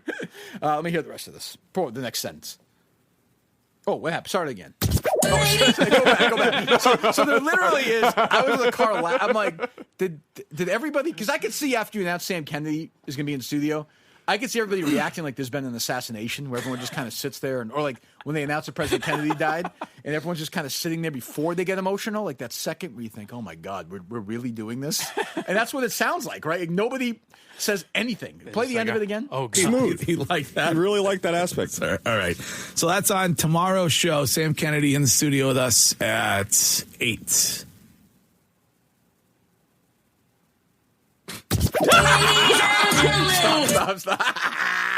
Yes, I've won. But have I at the same time? When I look at Blind Mike, have I won? Doing a podcast with a dishwasher? I don't know. Everybody's won. Retired. Everybody's won. Well, currently retired dishwasher. I mean, is there a chance you may throw your hat back in the dishwasher? I might have to. Are you a good dishwasher? No, not particularly. No? Where'd you wash dishes? It was Friendly's out in Western Mass. I was going to say Long Meadow, Friendly's. Mass. Really? Yes. I've got that vibe. Well, that area of the state, of course, is a big Friendly's area. It is, yeah. And I don't understand, if I may for a second. Please. I've had this debate. I grew up as a Friendly's guy. Friendly's is a New England institution, particularly Massachusetts. Mm-hmm. Why Friendly's is not survived? I don't know, just an ice cream place. My kids loved it. I think it got boxed out of the ice cream market. Right? I guess, but it's still a great place to go get like a friggin' hamburger and a Coke. Yeah. I don't know. I never understood it either. I love Friendly's. I think they just had too many. There were a lot that were horribly run. Yes. Like there it's was like one. Papagino's, which I also love, and they're bleeding out left and right. I don't get it. We're going to bring these places back. Let's do it. Yeah, let's You're going to do save that. Papagino's. I drive by Papagino's every day here. It's a little too early for me, but I'm a Papagino. I grew up on Papagino's. I have to say, probably not surprising I have this stance, but best run fast food is Chick-fil-A. Oh, easily. It's not even close. Well, Chick-fil-A is honestly like I always say this. I've gone to the Masters the last couple of years, or the Governors.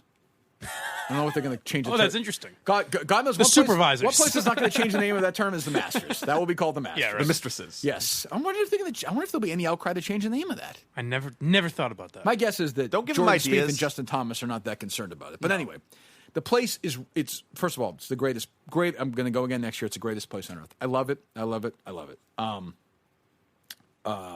This is an every year thing now. You've got that kind of connection? Yes. Well, wow. I pay a lot of money and I go. Well, okay.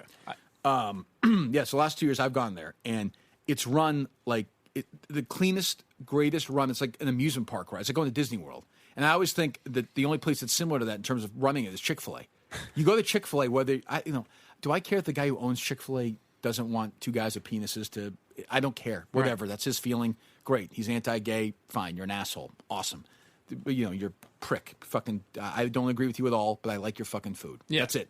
That's it. And very well run. And closing a place on Sundays is a genius business move. Really? Because you are pandering to the Christians around the country. Totally. Oh, wow. Because they're saying, oh, my God, this guy. And I think you'd get more customer loyalty that way. I agree. I mean, I think I like Chick-fil-A, but it's not outrageously good. No, but it's never bad. It's never bad. It's always consistent. The service is always good. The but I worst think it is a B+.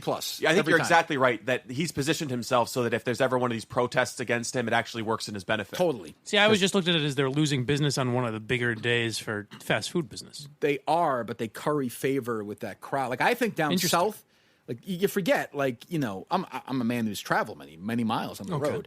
In the South on Sundays after church, they're not going to fucking Chick-fil-A. Like they're going home. They're watching doing football. Well, they're doing like their family. That's real still in different parts of the country. Yeah. So the Kathy family, right? Is that his name? The owns Chick-fil-A? Oh, I don't know. I don't know his last name. That's a good answer, Mike. Born a man, born a woman. When you say I'm you learning. don't know, you don't know. I don't know. Super Christian guy. Total like his gay stances are abhorrent. S. Truett Kathy. Abhorrent. Like they're crazy. Like they're fucking like there's just traditional but biblical even worse, views. Like way abhorrent. Like hardcore. Like I don't agree with him, but like I think he's like when I grew up, we would have our family, and I think they've painted that picture. They don't care about a lot of you forget most of the country thinks that way. Yeah, we are coastal. It has gone pretty crazy. Where like I would say I'm atheist, I guess, or I believe you don't know what happens when you die, and I'm all right with that. Right. But like there is a thing now where it's kind of cool. It's trendy to just completely shit on religion.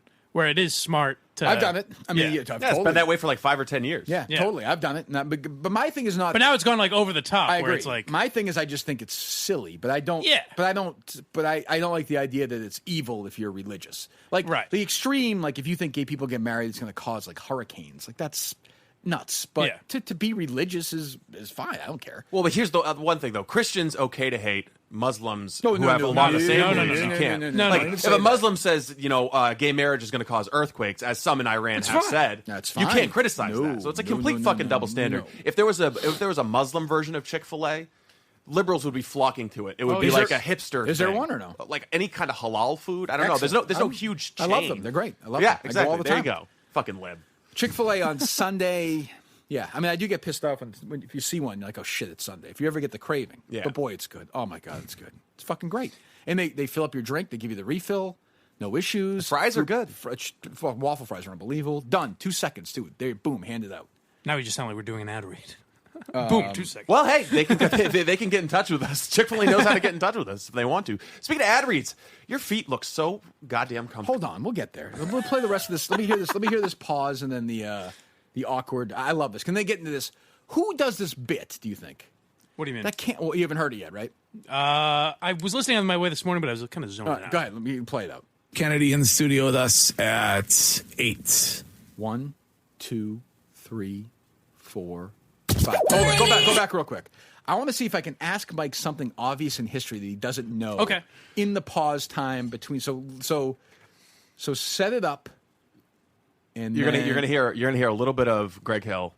What's that? Pause. You're gonna hear a little bit of Greg Hill in the pause. Let me just think of let me think of an obvious question of history that anybody make it pretty obvious. Harry's age and over. Oh, come on. Would know. All right, go.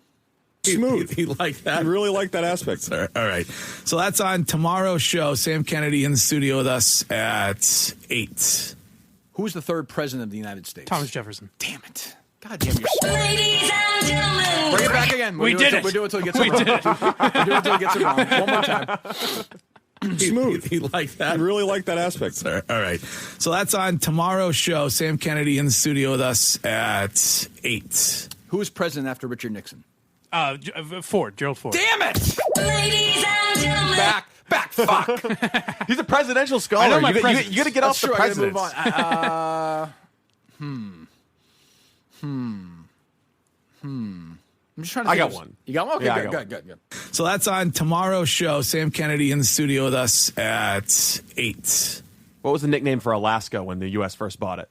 I don't know. I don't know that either. I knew Steve would ask Stewart's Folly. What an asshole. Stewart's Folly. Everybody knows that. Come on. The minute I said yes, I was like, this is going to be a terrible question. It's not going to be funny. Jesus. All right, go ahead. One more. It was so smooth. He liked that. You really like that aspect. All See if he gets this one right. So that's on tomorrow's show. Sam Kennedy in the studio with us at 8. What was Chris Cyborg's gender at birth? Greg Hill Show new listener tip number 14. Hold on. Did you care to answer that, Mike? I think that human beings are born whatever they. I believe it was a woman, correct? Yes. Okay. But so they do this. Let me hear the horrible. First of all, how about that annoying noise heading into it, like the bing, ladies and what is that? It's fun. It tells you that we're having fun here. It's so. Is there anything more joyless than like a bad radio bit? Like that's the most joyless. It makes me feel like I'm part of it. I'm like, ooh, I'm one of the guys. I'm enjoying the show. Smell like a hospital room when you hear like that. It just feels so like anti everything. Yeah. It's almost as joyless as like what was Alaska's nickname? Stewart's Folly. What kind of an asshole? That's such an ass. That is an asshole. You're basically saying I'm an asshole. Whoa. Oh, let's make Mike look like an idiot. I bet you don't know the original name of Alaska, sir. Seward's Falls. Originally, they thought it would be a bad idea to buy Alaska. Turns out it was a good idea. This is the kind of podcast you were pitching. And what Erica bill was originally? Signed to was make it a state? Who was a congressman in 1847? You got me. I'm a fucking moron. Let me play the bit, though. Let me hear this terrible bit.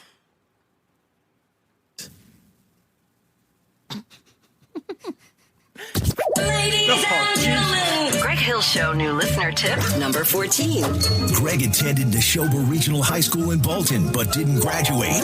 He blames his lack of human anatomy experience for failing biology. Ow. You pig. The Greg Hill Show on WEEI, home of Tom Brady and Bill Belichick. Now, I want your radio expertise here. Sure, I've where did that go wrong? I would say. Where did that go wrong? What, I would yeah, say when where, they said, where did that start? When they said this Mark is the Greg Hammond Hill or whomever at WEI said, we're going to bring over, replace Jerry and Kirk, Greg Hill. Or when Bob Murchison, had the ability to dial numbers on the phone. I don't know where it went wrong, but I feel like this is a good book. They said, "Welcome to Entercom." You've gone wrong. Is there a great book to be written about this entire saga? There really is. Just the company in general. Yes, the history of the station would be. There's an old WBCM was an old station in Boston. And you're talking a book about the history of the station or the trial and persecution of Kirk Minihane? Well, I think both would be good. I put Jerry in there. Persecuted, too. the Kirk Minihane story. Somebody pitched me the idea of a book like that. Really? Are you still in contact with him, Steve, or no? What were you saying, Mike? I was going. Carter Rowan wrote a book about BCN. Did you read it or no? No. Asking Mike, did you read it? And then pausing for an answer to that question. I'm blind. I'm a blind guy. Yeah, but I can listen to it on tape. So you don't read any books at all? It's tough. No Braille?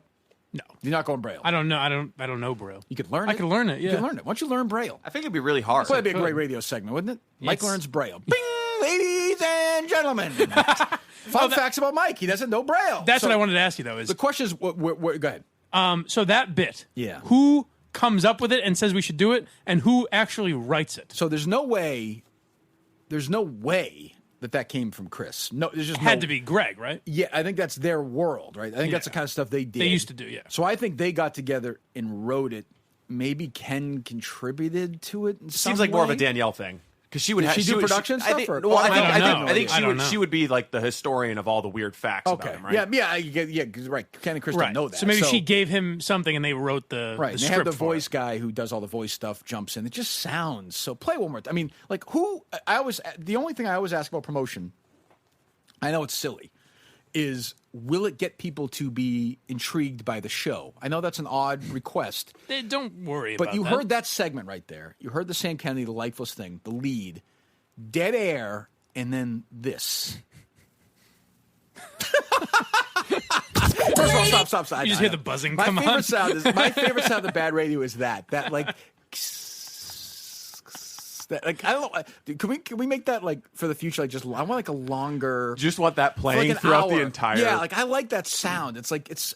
I could drop an hour of that hiss at the end of today's podcast, so it'll look like it's 3 hours long. I've heard that. I've been part of that bad shows, and that sound is the sound of death. Like you can feel it. Like I'm tensing listening to it. It brings me back to. Well, sometimes it's the symbol of good radio. Like there'd be times where you scream and get up and leave the studio, and then there would be that for 5 seconds, right? And you'd be like, "Wow, that was a great segment." But that's not that. But that's not. This is just uncomfortable. Let me hear that sound again. 8. Oh Jesus God, that's the worst. That's the worst 10 seconds in radio history right there. Teasing Sam Kennedy, dead air, and at the beginning of that awful bit is like it's incredible. I don't know. Ladies and gentlemen, bing, dong, bing, bing. Like, what year is that from? I think it taught me a lot about Greg Hill. Let me hear the beginning of that. Like, just isolate the beginning of that. The beginning. The very start of the clip, or just the bit, like the thing. 8. Ladies and gentlemen, Greg Hill Show new listener tip number 14. Greg attended the Shoba Regional High School in Baltimore, but didn't brag. Make it stop. Is that like a wacky? Like we're just throwing out a wacky number? They've done that 13 times already. Yesterday was 21. Oh, so if I remember so right. It'd be crazy. Yeah. Oh, I got you. So that's funny, right? But what I want to know is like when the sound at the beginning, like what do they call it? Steve might know. Is that supposed to be like? Did they just say like, "Hey, give me the circus noise"? Yeah, is that what is that? It's a stinger. It's like a stinger sound. What is it supposed to represent? It's supposed to just represent like a what segment's over. What emotions are we supposed to feel? I think a lot of it started with Murray the K, the old radio guy who just played like lots of fast-paced circusy noises. When year was that? Was it like the 60s? Right. So what year is this now? Yeah, but some things never change. It's still fucking radio. Yeah, but it's bad. Still I know it's still. I know it's 15 bad, years later. but the fifth Beatle, Murray the K. Fun facts about Steve Robinson is he knows all about Alaskan history. Fuck you guys. Ding dong. Can we get that, please? That's one that I wasn't for a second embarrassed that I didn't know. Fun facts about Steve Robinson is he went on a 3-week vacation, 2 weeks to his new job. Fun fact, Steve Robinson, number 52. Fun fact about Steve Robinson, number 118. He doesn't have parents, so don't ask about them. He was born... He was conceived miraculously. He has no parents, and if he did, they're happily married. He's never been part of a family intervention. I feel like he's been waiting for this for 3 days. Ding dong. This now has to be part of the show. Let me hear the music. Amazing. Let me hear the music, please. Give me 1 second.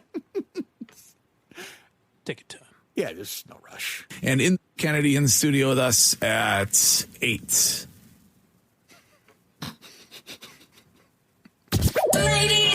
Fun fact about Steve Robinson, number 227. He shaves with mulch.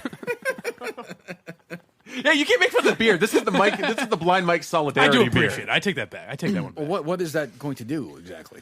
You'll see a disgusting man in front of you every day. It just makes me angry. I don't care. I'll leave, and then the day will go on. Oh, that might be the worst 15 seconds in radio history. Maybe it's up there. Especially there it is. Can you just play it? On a loop. Just play it forever. 8.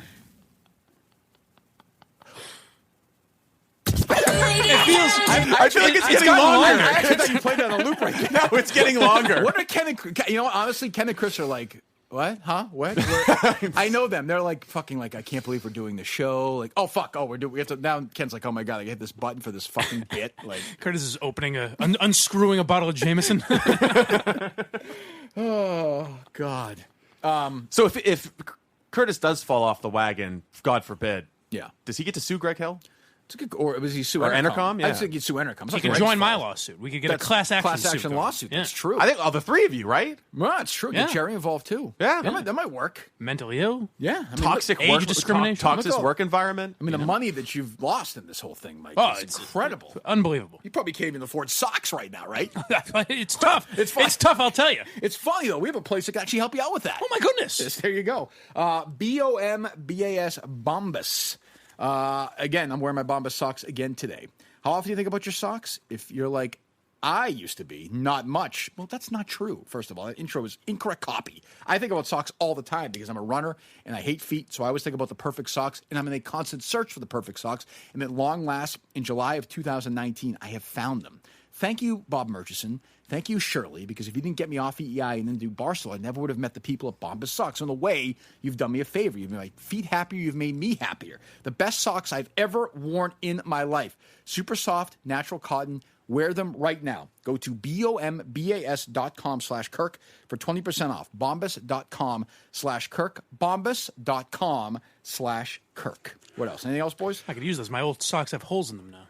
Interesting. Homeless, Okay. I got a little big time baseball. Quit while you're ahead, would you, Mike? Okay. You had a good half hour. Josh Lewin. Do you know when you're? Sorry, I didn't really. Do you know when? I know, but do you know when you throw something out there that's not going to work or no? Yeah, you do. I knew that wasn't. Gonna You're work. okay with that? I thought maybe for the spirit of the read, Right. No, sometimes when I see you shuffling papers, I throw a bomb out there that you can make. It's got a sidekicks roll. Yeah, Yeah, I got you. But I do have some bad news. What's that? Our friends Tony Gwynn Jr. and Ben Penis have been replaced. I forgot about Ben Penis. It's true. Wait a minute. It's true. So Entercom, it's amazing. When they strike gold with like a Kirk Minihane or a Jerry Callahan, they let them go. And then, once again, a couple of years later, totally randomly, they strike gold with Tony Gwynn Jr. and Ben Penis. Yes. And they get rid of them too? I don't know. I'm not sure if it's a vacation. Was it the transgender stuff? We haven't found an official statement. They were talking about Chris Cyborg the other day. I think the one that got him spiked has been scrubbed. They had to take down that audio. Too controversial. Ben, you got a guy fighting a woman. What the fuck, right? Yeah, right. I think so, yeah. Sure. Yeah, why not? Yeah, I think that's right. How does she cut weight, by the way? Yeah. Ben Penis, huh? Oh, okay. Was it that kind of Drop thing? your last name. Yeah. So now Josh Lewin and John Heyman are filling in on Big Time Baseball. Josh Lewin is part of the Red Sox broadcast team. Yes, he is. Yes, he is. Oh, is that what he talks like? I don't know what you're talking about. It's that voice. Well, we'll hear. And John Heyman, who is like, it's like Beetlejuice. This guy is... He's hilarious. I don't know where this is going, but I'm actually... on a scale of...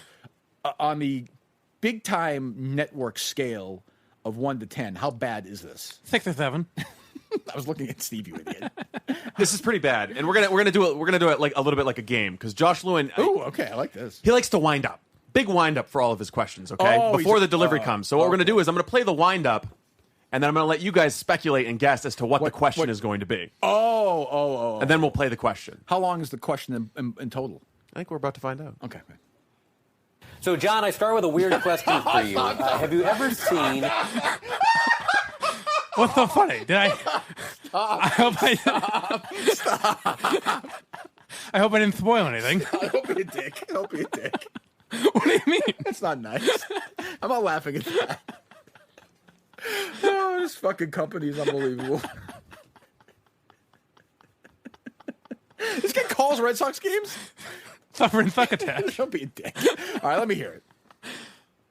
So, John, I start with a weird question for you. Have you ever seen the off-Broadway show Avenue Q by any chance? I'm not. No. Okay, so here's what Avenue Q is. Avenue Q is basically R-rated Sesame Street, okay? It's dirty Muppets is what it comes down to. But there's some real Zen life lesson stuff in there. It's a musical, of all things, done through felt. But one of the great songs that they sing is called Only for Now. Everything in life is only for now. And I'm reminded of that because... Ooh. So your question, Steve, is what is Josh's question going to be to John? Yeah. Yes. Why is he reminded? Why of is that? he talking about? Why is he reminded Avenue of felt puppets? Q, which is a Broadway show about R-rated puppets. Puppets. Puppet. All right. I'm gonna guess he's gonna ask John. Jesus, I don't know. Do you need to hear the wind up again? No, I don't. I don't want to hear the wind up again. So that's obviously has to tie into some trade deadline question. I don't think so. Oh, you don't think? Do you know this or no? No, I didn't play the answers for him. R-rated. When was it on? This was on yesterday. So it's actually yesterday. Yes. And the only thing that matters in baseball right now is the trade deadline, right? Yes.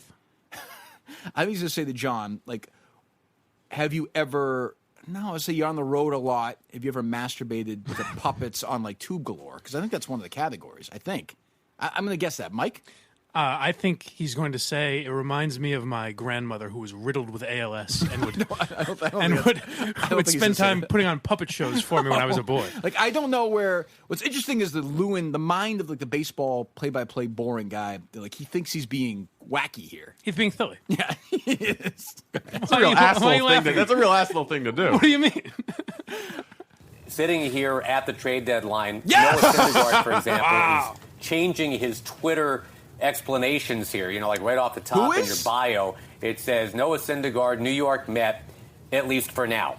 And so there's a guy who kind of embraces the spirit of what's going on. This guy really I mean, I honestly, like, people have lisps. Harry has a lisp. He's 7. Like, I feel bad for adults, but, like, he's actually a broadcaster. He's a broadcaster. He actually is.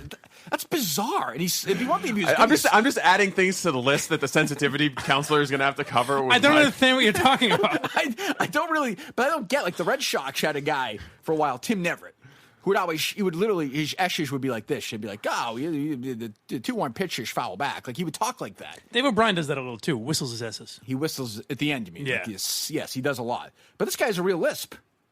Right? I haven't noticed. All right, here's it. But what is, I don't even understand, how does that question tie into the fucking puppet thing? Let's just get back to the main thing. Like, what the fuck is he talking about? Is he on drugs? Felt R-rated puppets. I have no idea. How does Noah Syndergaard? Noah who? Noah Syndergaard. How does he change his Twitter bio? What? Play the.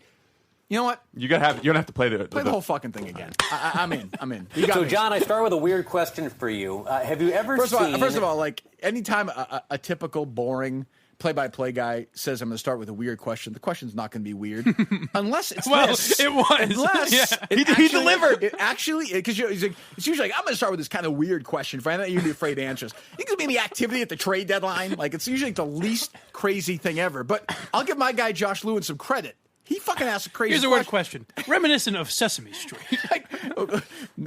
Play it again. For you, have you ever seen the off-Broadway show Avenue Q by any chance? I'm not. No. Okay, so here's what Avenue Q is. Avenue Q is basically R-rated Sesame Street, okay? It's dirty Muppets is what it comes down to. But there's some real Zen life lesson stuff in there. It's a musical, of all things, done through felt. But one of the great songs that they sing is called Only for Now. Everything in life is only for now. Oh, so he's saying that Syndergaard is only, like, all temporary. Syndergaard may only be a Met for now. Long way to go. Am I right or no? Yes, I think so. Okay, I got there. Okay, it doesn't make as soon as he starts talking about felt puppets, I'm it just doesn't like, make it any what the less fuck? insane. I'm just saying that, like, okay, I guess that's what he's getting at. This guy's fucking. I like this guy. He's got a lisp. He's crazy. I like him. He's got a whole approach to asking questions, though. So here's another long wind up from Josh Lewin. We're recording this on July 29.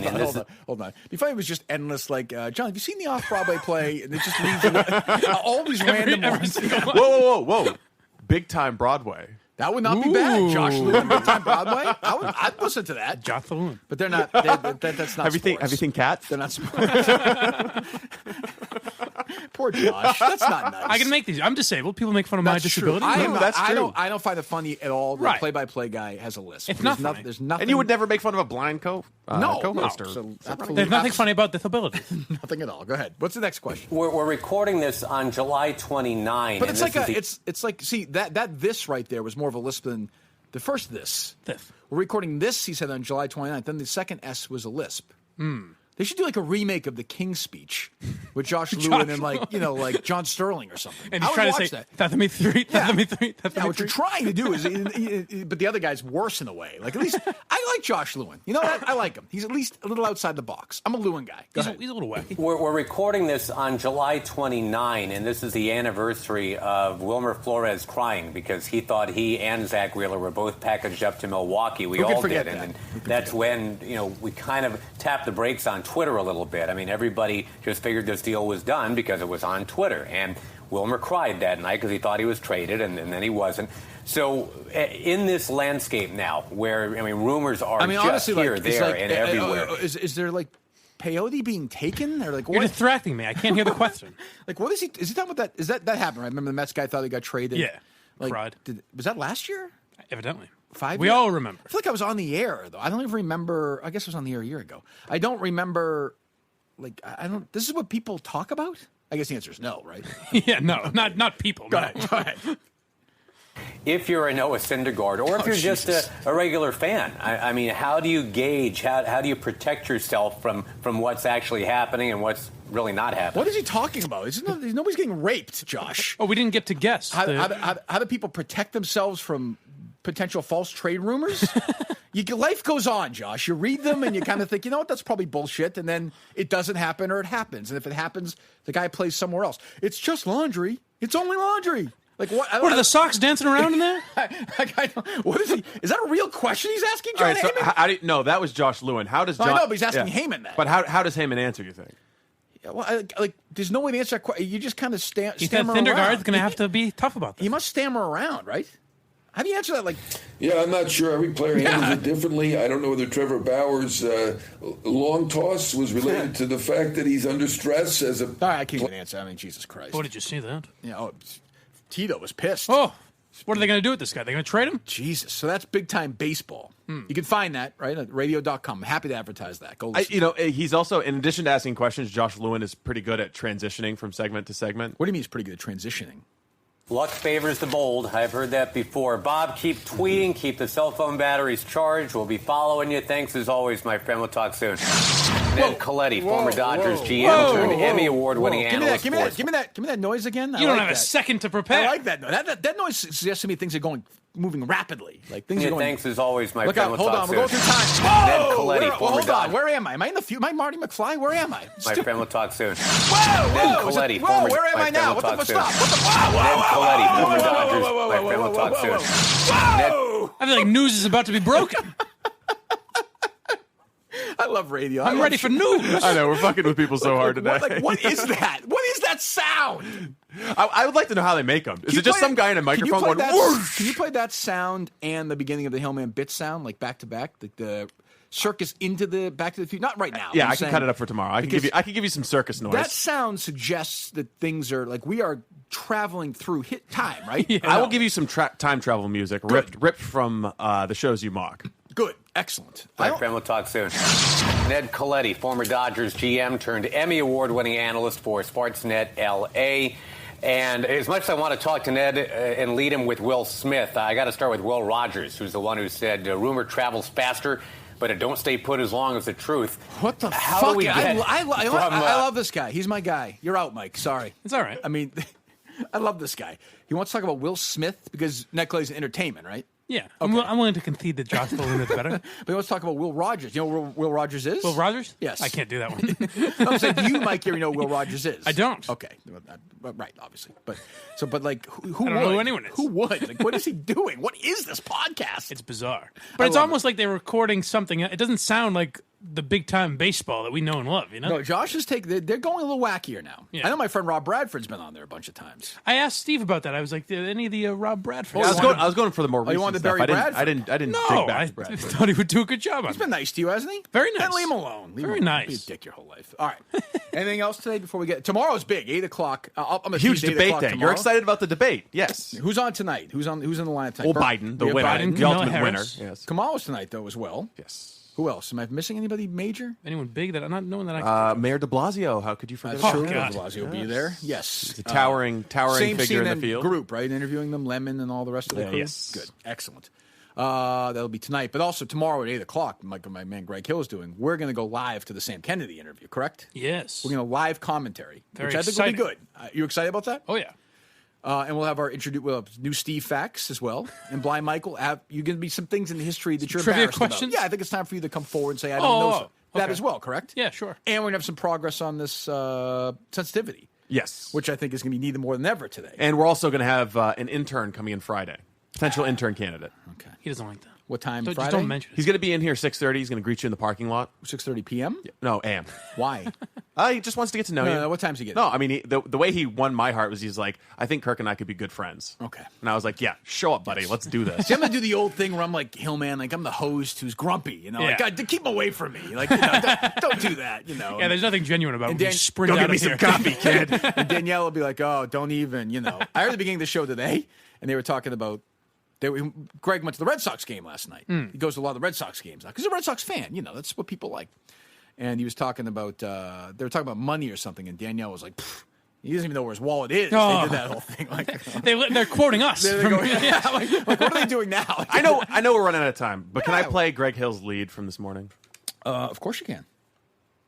All right. Well, my lead hold on. suggested. And again, this is his most important story of the day. This is Greg Hill picking thing the with most important story of the day. The guys in the thing or whatever? Yeah. Do you hear this mic or no? I don't remember it. It made no impression on me, but I was listening. It made an impression on me. Go ahead. All right. Well, my lead suggestion this morning would be the rise in popularity in America of catchers. Oh, right. Catchers. So she absolutely knows what he's talking about. No, Steve, what the fuck are you talking about? You heard that. It's organic. She did not. She said There was confusion in Play the it air. again. If you're going to lie about them, Steve, like I'm not going to damage their reputation. If you're going to be a fucking asshole, be an asshole. Poor taste. But, you know, I just thought this was my a place name's where we not- could speak openly. It sounds like we're going to have to come back again today now. Oh, and God. clean this Oh, up. fuck. Thanks a lot, asshole. Play that again. Play Danielle's reaction. It is clear Danielle obviously doesn't has no idea. You make it seem like there's some service they subscribe to that sends them these nationwide stories that they react to. That is fucking stupid. Why would you suggest You're that, a fucking Steve? dick for saying that. You and your fucking brother come up with that idea? Play that again, please. My lead suggestion this morning would be the rise in popularity in America of catchers. What? See, stop. What? She said what? What? It's, you know, my thing, Mike, today, my thing is really like the rise of traffic in America. What? Traffic. What?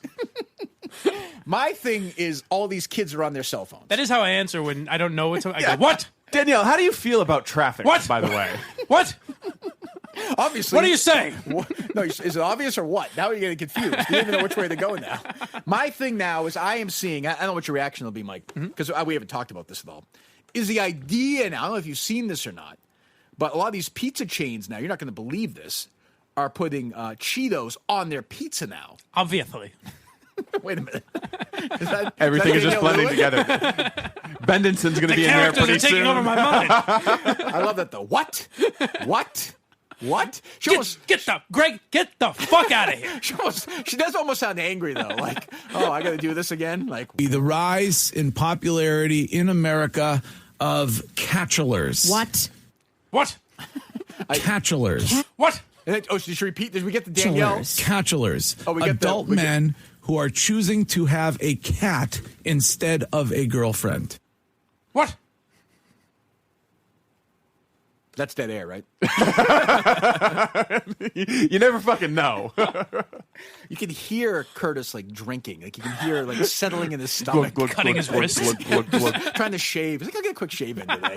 Like catchers. What? Catchers. Because everyone's talking about that, right? Everyone. What would you rather do? A segment on catchers or a segment with Sam Kennedy? I'd love to do a segment with Sam Kennedy. Oh, yeah. What would you rather listen to? I'd rather listen to the segment. I don't even understand. Like, so I think I heard the Minifans talking about this yesterday, the Minifan show. I encourage you download and listen to my guy, MHB, rather, on the Minifan show. He's back, so it's listenable. They talked about the DEC is like an old radio guy, right? Yeah. And he said that it's basically essentially a subscription service that he thinks that they use to get there's these national Prep Burger stories. is one. There's probably a million others. So, I mean, I never did that because I just didn't, I would read and it's pay lazy. attention. Yeah. And I would You just didn't care enough about your audience to, that's subscribe true. to a service also like that. but like I don't even know because if you notice, a lot of their stories are like that, not localized particularly, and sort of a lot of people are saying these days that, and it seems. Well, I don't know if you heard this affects you on your birthday. I don't know if you heard that Snickers is offering 1 million candy bars. So they got into that too. I'm like, are they doing the Halloween on Saturday story? Like a week later after nobody. By the way, a week later after nobody cared about it. Yeah, like they're not moving. How impossible is it to get your kids to bed on Halloween night because they're all cracked up on sugar? I've always said that. I never thought that. Nobody. I'll give him credit. Harry must be bouncing off the walls on Nobody's Halloween. ever thought of that in their lives. Kids consume a lot of sugar on Halloween, so they may not go to bed on time. A ton of sugar. Huh? Nobody. Well, there's a thing like they go to people's houses and they get candy, so it's a bunch. I don't know. When I was younger, I would get double. I was my birthday. Well, there you go. Yes, I'd stay up. Be up all night. Cake and candy. Run up and down the walls. It was unbelievable. All right, can we finish with a prayer from your gal Marianne? Sure. Yeah, I know Steve loves. You're talking about Red 13. I love teasing you because she was going to be your candidate. Well, I was looking to do something at that point. I didn't know. I mean, I'd much rather shit on other. To me, my favorite thing to do is to shit on bad sound. But sometimes there's nothing to make fun of. Nobody drives a joke into the ground like Blind Mike. I just can't get out of it. We'll finish the show in prayer. Well, let me hear Marianne. Go ahead. As I speak, I'm going to ask the white American. No, not Josh Lewin. Can we get Marianne, please? Does she have a little bit of that? As I speak, I'm going to ask the white Americans in the room to please repeat after me. Go ahead. I'm here. On behalf of myself and on behalf of my country. On behalf of myself, Mike, on behalf of myself, on behalf of my country. To you and all African Americans. To you and all African Americans. From the beginning of our nation's history. From the beginning of our nation's history. In honor of your ancestors and on behalf of your children. This one was a little wordy. Marianne, go back one more time, Marianne. That one was a little wordy. The prayers.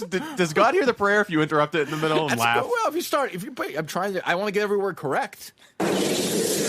In honor of your ancestors and on behalf of your children. In honor of your ancestors and on behalf of your children. Please hear this from my heart. Please hear this from my heart. I apologize. I apologize. Please forgive us. Please forgive us. Now, you want to hear something funny? What's that? I walked in. Steve played that for me this morning, and I go, I went to bed at like 10. Was that after? He legitimately thought that was at the debate. And you know what? It could have been. It could have been. Like, that would have been insane. I have no issue with that because that is so believable for her to do that in the middle. And every idiot in that audience would have gone along and pandered. And by the way, everybody on stage it would have been louder. It would have been louder. Everybody would have done it. All the other candidates would have been like, are we going to pledge to do this? And please forgive us. People really, like, where is she doing that? It was she's a motivational speaker. Oh, it's one of those things. Yeah. She's like a female Tony Robbins. Do you know Kate on Barstool? I know of her. Yeah. Yeah, she's good. You don't follow her? She's good. I just didn't know. Yeah, she wasn't around. She was tweeting out last night. I don't know if you know her personally, Mike. I don't want to get into your history with her. I just meant are you aware of her on social media? I'm aware of her. Yes. What was her gender at birth? I assume woman, but you can never assume. I never like to make assumptions here anymore. She was tweeting out last night. She was at the bar, I think, in New York, and they had different rooms. 18 different rooms for each candidate at this bar, and the Marianne Williamson room was empty. I hate to say, it was sad. It made me feel bad. Big Bernie crowd, big Liz crowd. You think the Marianne Williamson crowd would be a big drinking crowd? I would think that. Undecided, but had a full room as well. I mean, just remember where we were July 2015 with Trump. You know, true. I mean, he was having to pay to fill up rooms at Trump Tower. Jeb Bush was leading the polls. Exactly. And he was giving these big electric performances. You ever seen one human being dismantle another human being like Trump did to Jeb Bush? He literally ripped his penis off lifeless and just like threw him like it was just so sad. An emasculation so sad. of a perfectly reasonable like loser limp dick candidate like who seems like a nice enough guy. Please and Trump fucking devoured him. There was one of Jeb's advisors said the problem was Jeb was walking around passing out policy papers and Trump was handing out broken beer bottles. It's true. It's exactly right. Jeb was one of those guys who was like, you know what? Today I'll take my glasses off. Today I'm gonna roll my sleeves up. And like 40 years ago, he would have won. Yeah. Like 30, it was his time. 20 years ago, he would have. Like that was the way it was back then. Like whoever was next, it was always their turn. Yeah. Like John Kerry, like 100 years ago, like was like what a president was supposed to be. I don't think Trump just destroyed Jeb. I think he destroyed the Bush family. Well, like the Bush family just will no longer have the political power it once True, had. although I think seniors like now, I think senior post presidency people look at him like a great American. Yeah, no, that's true, but it doesn't give him anything now. They were building this little huge dynasty. Right, even George W. doesn't have the same. Like, he was looked at as a war criminal and a villain, and now he's not. Now he's like this dotting old guy. He's a fun artist, and they love him and everything. Meanwhile, like I'm not going to get into this now, but I find him to be a far more destructive president personally than Trump. Yeah, I fucking killed thousands of American soldiers. We're in 2 wars or 3 for wars no reason. Yeah. Anyway, I mean, you know that, right, Mike? Of course. Where are the wars with? Where are those wars? Iraq, Afghanistan. I mean, look, nothing gets by this guy. Come on. Nothing. How about Alaska? And the Great Alaskan Battle. Anyway, all right. So we did this today at Red 13. Maybe we should have started that show with the prayer. Maybe we should do that every day. To think so? Make things. Maybe that's what the sensitivity trainer will want us to do. Are you going to lead us in prayer, or do you want Blind Mike to lead us in prayer? Should we take turns? It's a good question. I don't know. Maybe we should. I mean, we just found out that fucking Blind Mike's a pagan. Whatever. I don't know. True. Who knew? Praying to the underworld gods. Well, Red 13 Studios bailed us out yesterday, big time. Yes. We needed them. They came through. They moved things around. We went. We did it. It was great, clean, done. That's the kind of thing. If you communicate with them, like I do, God knows, they're going to be there for you. They've been great for us so far. We've been here for what? Almost 2 months. Almost 2 months. Coming up on 2 months. Month and a half. Jeez. And it's great. And we're moving down the hall pretty soon. I saw it in action yesterday, and it is true. I was making fun of it earlier, but it's in this studio right here, people were recording music. The other one as well. I think at 3:00 they were kicking us out so somebody else could do it. It seems like they're busy. We've talked to the people who've been there, whether it's Brady, MTV, us. We know the whole group. Maybe Linda Marks. I don't know. I'm worried about Linda. Is Cullinane still working on that or no? Have you talked to Cullinane? I have not talked to Cullinane. All right. He texted me yesterday. He did? Yeah. What do you have to say? He sent me a screenshot. I guess Barstool put up on their Instagram that Brandy Love was on the podcast for some reason yesterday. Yeah, really? weird I don't know why. Instagram post. On our podcast? Yeah. No, on their Instagram. On their Instagram, but they tagged the Kirk Minihane show. Oh, whatever. Yeah. Great. As always, Colleen's focused on the big things. Yes. What was the point of that? I don't know. I said that's odd, huh? And he goes, very. That was our entire conversation. Ooh, but did he mean more there? Who knows? You never know with him. You never know. You never know with him. All right, Jesus. Red13studios.com. Make sure you go there right now, red13studios.com. Big BIG show tomorrow. 8:00. It's all amazing show tomorrow. I can't wait for it. It's actually turned out to be a long show for some reason. So much to talk about. I think you were just feeling it. I think you got carried away. It's the chemistry in here, baby. It's palpable. I felt like, I don't know. I was like, Steve's going to want to do debate stuff. And like, it's going to be like, I was in the mood, but I enjoyed it. Did we go over 2 hours today? Oh, my God. Well, I mean, you got here a little late. So not that late. Well, I was listening to like Greg Hill. Almost. You 2 were hours. on time. How far do we have to go to get to 2 hours? 5 more minutes. We should just do it, right? Should we just do the crackling sound for the last 5 minutes? I was gonna put in some dead air at the end, anyways. I don't know. I mean, Steve, why don't you tell us a vacation story? So right, I can tell you a vacation story. We should end every show now with Steve. We can leave and he can just tell the stories. Is there anybody who was interested in your vacation? Yeah, so I didn't realize how racist Italians are. Okay, I didn't really want you to tell a story. Okay, I mean, just to be clear, like I'm not denigrating my people. Yeah, it's pretty general statement right there. Yeah, no, I didn't realize how racist they were in Italy. Like everybody hates the French, but I saw black people denied a table at a pizza place because they were black. Yeah, Jesus I Christ. asked, like they denied them the table and then flagged down some white bitches that were obvious tourists to give them the table. And I asked the waiter straight up, "Did you not let them sit there because they're black?" And he said, "Yeah, too busy." Investigative journalist Steve. Wow, Steve Excuse Robinson. me, good sir. It's just like fact number 1226 on Steve Robinson. He fights for the little guy. He continues to eat at a pizza place after it's proven to be racist. I'd already finished my racist pizza at that point. What am I going to do? Am I going to fucking vomit it back up on the table? Pay your bill? Good sir, I will not. You could not pay your bill? Steve's willing to stand up and ask the tough questions, and then when he gets an answer, say, okay, and sit back down and eat his food. This crust is excellent. Wow, what a justice warrior. Yeah. And then after that, I went and saw the place where Russell Crowe died in the Gladiator. In Gladiator, yeah. That's one of Dave Russell Crowe's favorite films. The character died. That's correct. Yes, Russell Crowe, as far let's get the facts right. It's one of Dave Collins' 2 favorite movies. That's not what the plaque outside Gladiator said. That and Outside Providence are his 2 favorite movies. What was? Oh yeah, Outside Providence. Yeah. Somebody sent me a tweet yesterday from that show last Friday as you saying, Steve, anytime you get a chance to misidentify some of these genders, make sure you do it. Someone tweeted, which made me laugh. Someone tweeted us yesterday saying they're still talking to their wife and kids by saying, Steve, my good Steve. I thought Colleen was going to write you a letter. I'd heard tell of a letter as well. Did not happen. Has ignored him completely. Boy, fucking mind games with him. You can't. 2 great minds going head to head. It really is. It's impressive to watch a Battle of the Titans. I can't wait for Sam. But I think there's a chance they're fucking with us with Sam Kennedy. I'm just saying that. I'm giving him maybe too much credit. It's going to be like LB calling in. Have him on. Are you going to do something to make time pass faster? Things take time. They sure do. Things take time. Store.barstoolsports.com. How much money are you making off that so far? 0. I see people tweet me every day that they're ordering these shirts. You don't get any taste of that? Yeah, that's cute. I do. I get the Feidelberg cut. Where are we at in time? I want to get to 2 hours. 2 more minutes. Actually, I got the exact stopwatch here. So, why is 2 hours so? I don't know. Have we hit the 2 hour mark yet so far? No, actually. Giving these people a lot of content. Fuck it. I'm not staying here for 6 more minutes with you assholes. All right. So Sam Kennedy tomorrow, some other shit as well.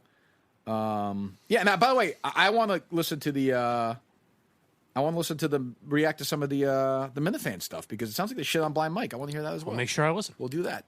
Make sure you download and listen to them after you listen to us. They called him and he picked up. You did? That's true. I was on the episode technically. First ring? Well, I mean, I don't want to give too much away, even though I gave the entire bit away. Oh boy. Yeah. Was it funny or no? I could only hear it was funny for them. Did you hear it? No, I couldn't hear their side of it. I gave Blind Mike a ride home yesterday. I don't know what Red led 13 up to it. After the addendum. So we were stuck in traffic. We had some time to chat. It seems like it was funny. It had the potential to be funny. That's another favorite little thing of mine is the producer offering Blind Mike the ride thing, and when Mike does that, oh, you sure? He knows it's coming. Oh, you don't mind? Yeah, but you know you're getting an offer. Oh, yeah, obviously they're not going to be like, no, gotcha. What's the conversation like in the car with you two? Talked about a lot. Like what? No, I actually think it flows pretty easily. We talked about the episode yesterday, how it went. Okay, what else? Though? But then we get into our lives, drugs, experimenting with drugs. Oh, is that kind of stuff? Oh, yeah. Talking about the war on drugs, all kinds drug of policy. stuff. Yeah. So when I'm gone, am I gone week after next, right? Yeah. Why don't you guys just do the show? Just like that kind of conversation. If you want. I think that's a bad idea. Oh, I think it's we care about the listeners. I think it's a great idea. One show, maybe? Okay, we can do that. Maybe one show? Sure. Like a big fuck you. I mean, a big, hey, listeners, get a chance to hear these two guys? If we have time to cut up Kirk Minihane's sound and just do a soundboard like you're still in the studio. Yeah. Well, who would host it? Steve would, right? Yeah. Steve would, right? Well, he gets paid, so yeah, right. it would be. Brent Cohen ain't in. Oh, God. We'd have to fill in for me if I'm sitting at the high table. That's true. I mean, you've hosted many programs. That's interesting. It's a good idea. It's not a good idea. No, it's a terrible idea. That's why it's a good idea. Right. It's a bad idea. If I'm an advertiser and you say, yeah, no, you're going to pay a Kirk Minihane rate, but you're going to get Steve Robinson. No, what you can do is advertise it on the thing, though, when you send it out, like Kirk Minihane shows and a bunch of big guests and just fuck with them. And it'll be you two just talking for an hour and a half. Maybe like 5 hours. Kirk Minihane interviews President Trump. Yes. It's just hey, remember that time you did pot in 2006? What was that like? Jeez, yeah. Oh, boy. Oh, yeah, remember that thing? The whole thing. I don't know. How about an episode with Mike and his mom? Okay. What? Not that video, Mike. But I'm just saying, wouldn't you listen to that? I'd watch it. Oh, God. I would. I don't think I would. Oh, my God. Well, you did it. 2 hours. Congratulations. What's the scenario? She's the Braille teacher. Oh, God. That was Brandy Love. That's right. Yeah, where are we at on that? Brandy's kind of slipped away. I have to talk to her people. Why don't you reach out? Does she follow you on Twitter? No. Oh, no? Very disappointing. You follow her, right? I do, yeah. There's a lot going on that Twitter account. Yeah. It's a little. You guys should have asked her about Stormy Daniels. Sorry, Steve. All right, anyway. No, you ask her about Stormy Daniels, she bitches at her, then you get a transcript out, it becomes a national story, everybody's paying attention to Kirk Minihane. I don't care about that. Jesus. Steve yesterday's like, let's get Joe Scarborough on. I'm like, all right, whatever, sure. Get him on.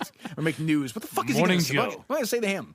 Shit on him because he used to listen to him. He used to shit all over Al Sharpton. Now he's defending Al Sharpton from President Trump. He's a total and complete fucking hypocrite. Why don't you might do that? We'll do that on our episode. Steve and Mike show. That's what the show can be. Don't you like shitting on hypocrites? Yeah, no, I hate it. Of course I do, but I have to be invested in the story myself. Okay. There you go. Okay, fine. Are we there? Do we get there? I just want to get here. Now it's my time is actually moving backwards. We may go 3 hours. Nine more minutes. We may go 3 hours. All right. So we'll do all that shit tomorrow. Fine. Anything else? I don't think so. We're good. This was pretty reprehensible. I don't know how it can be anybody's idea of humor. So that's on tomorrow's show. Sam Kennedy in the studio with us at 8.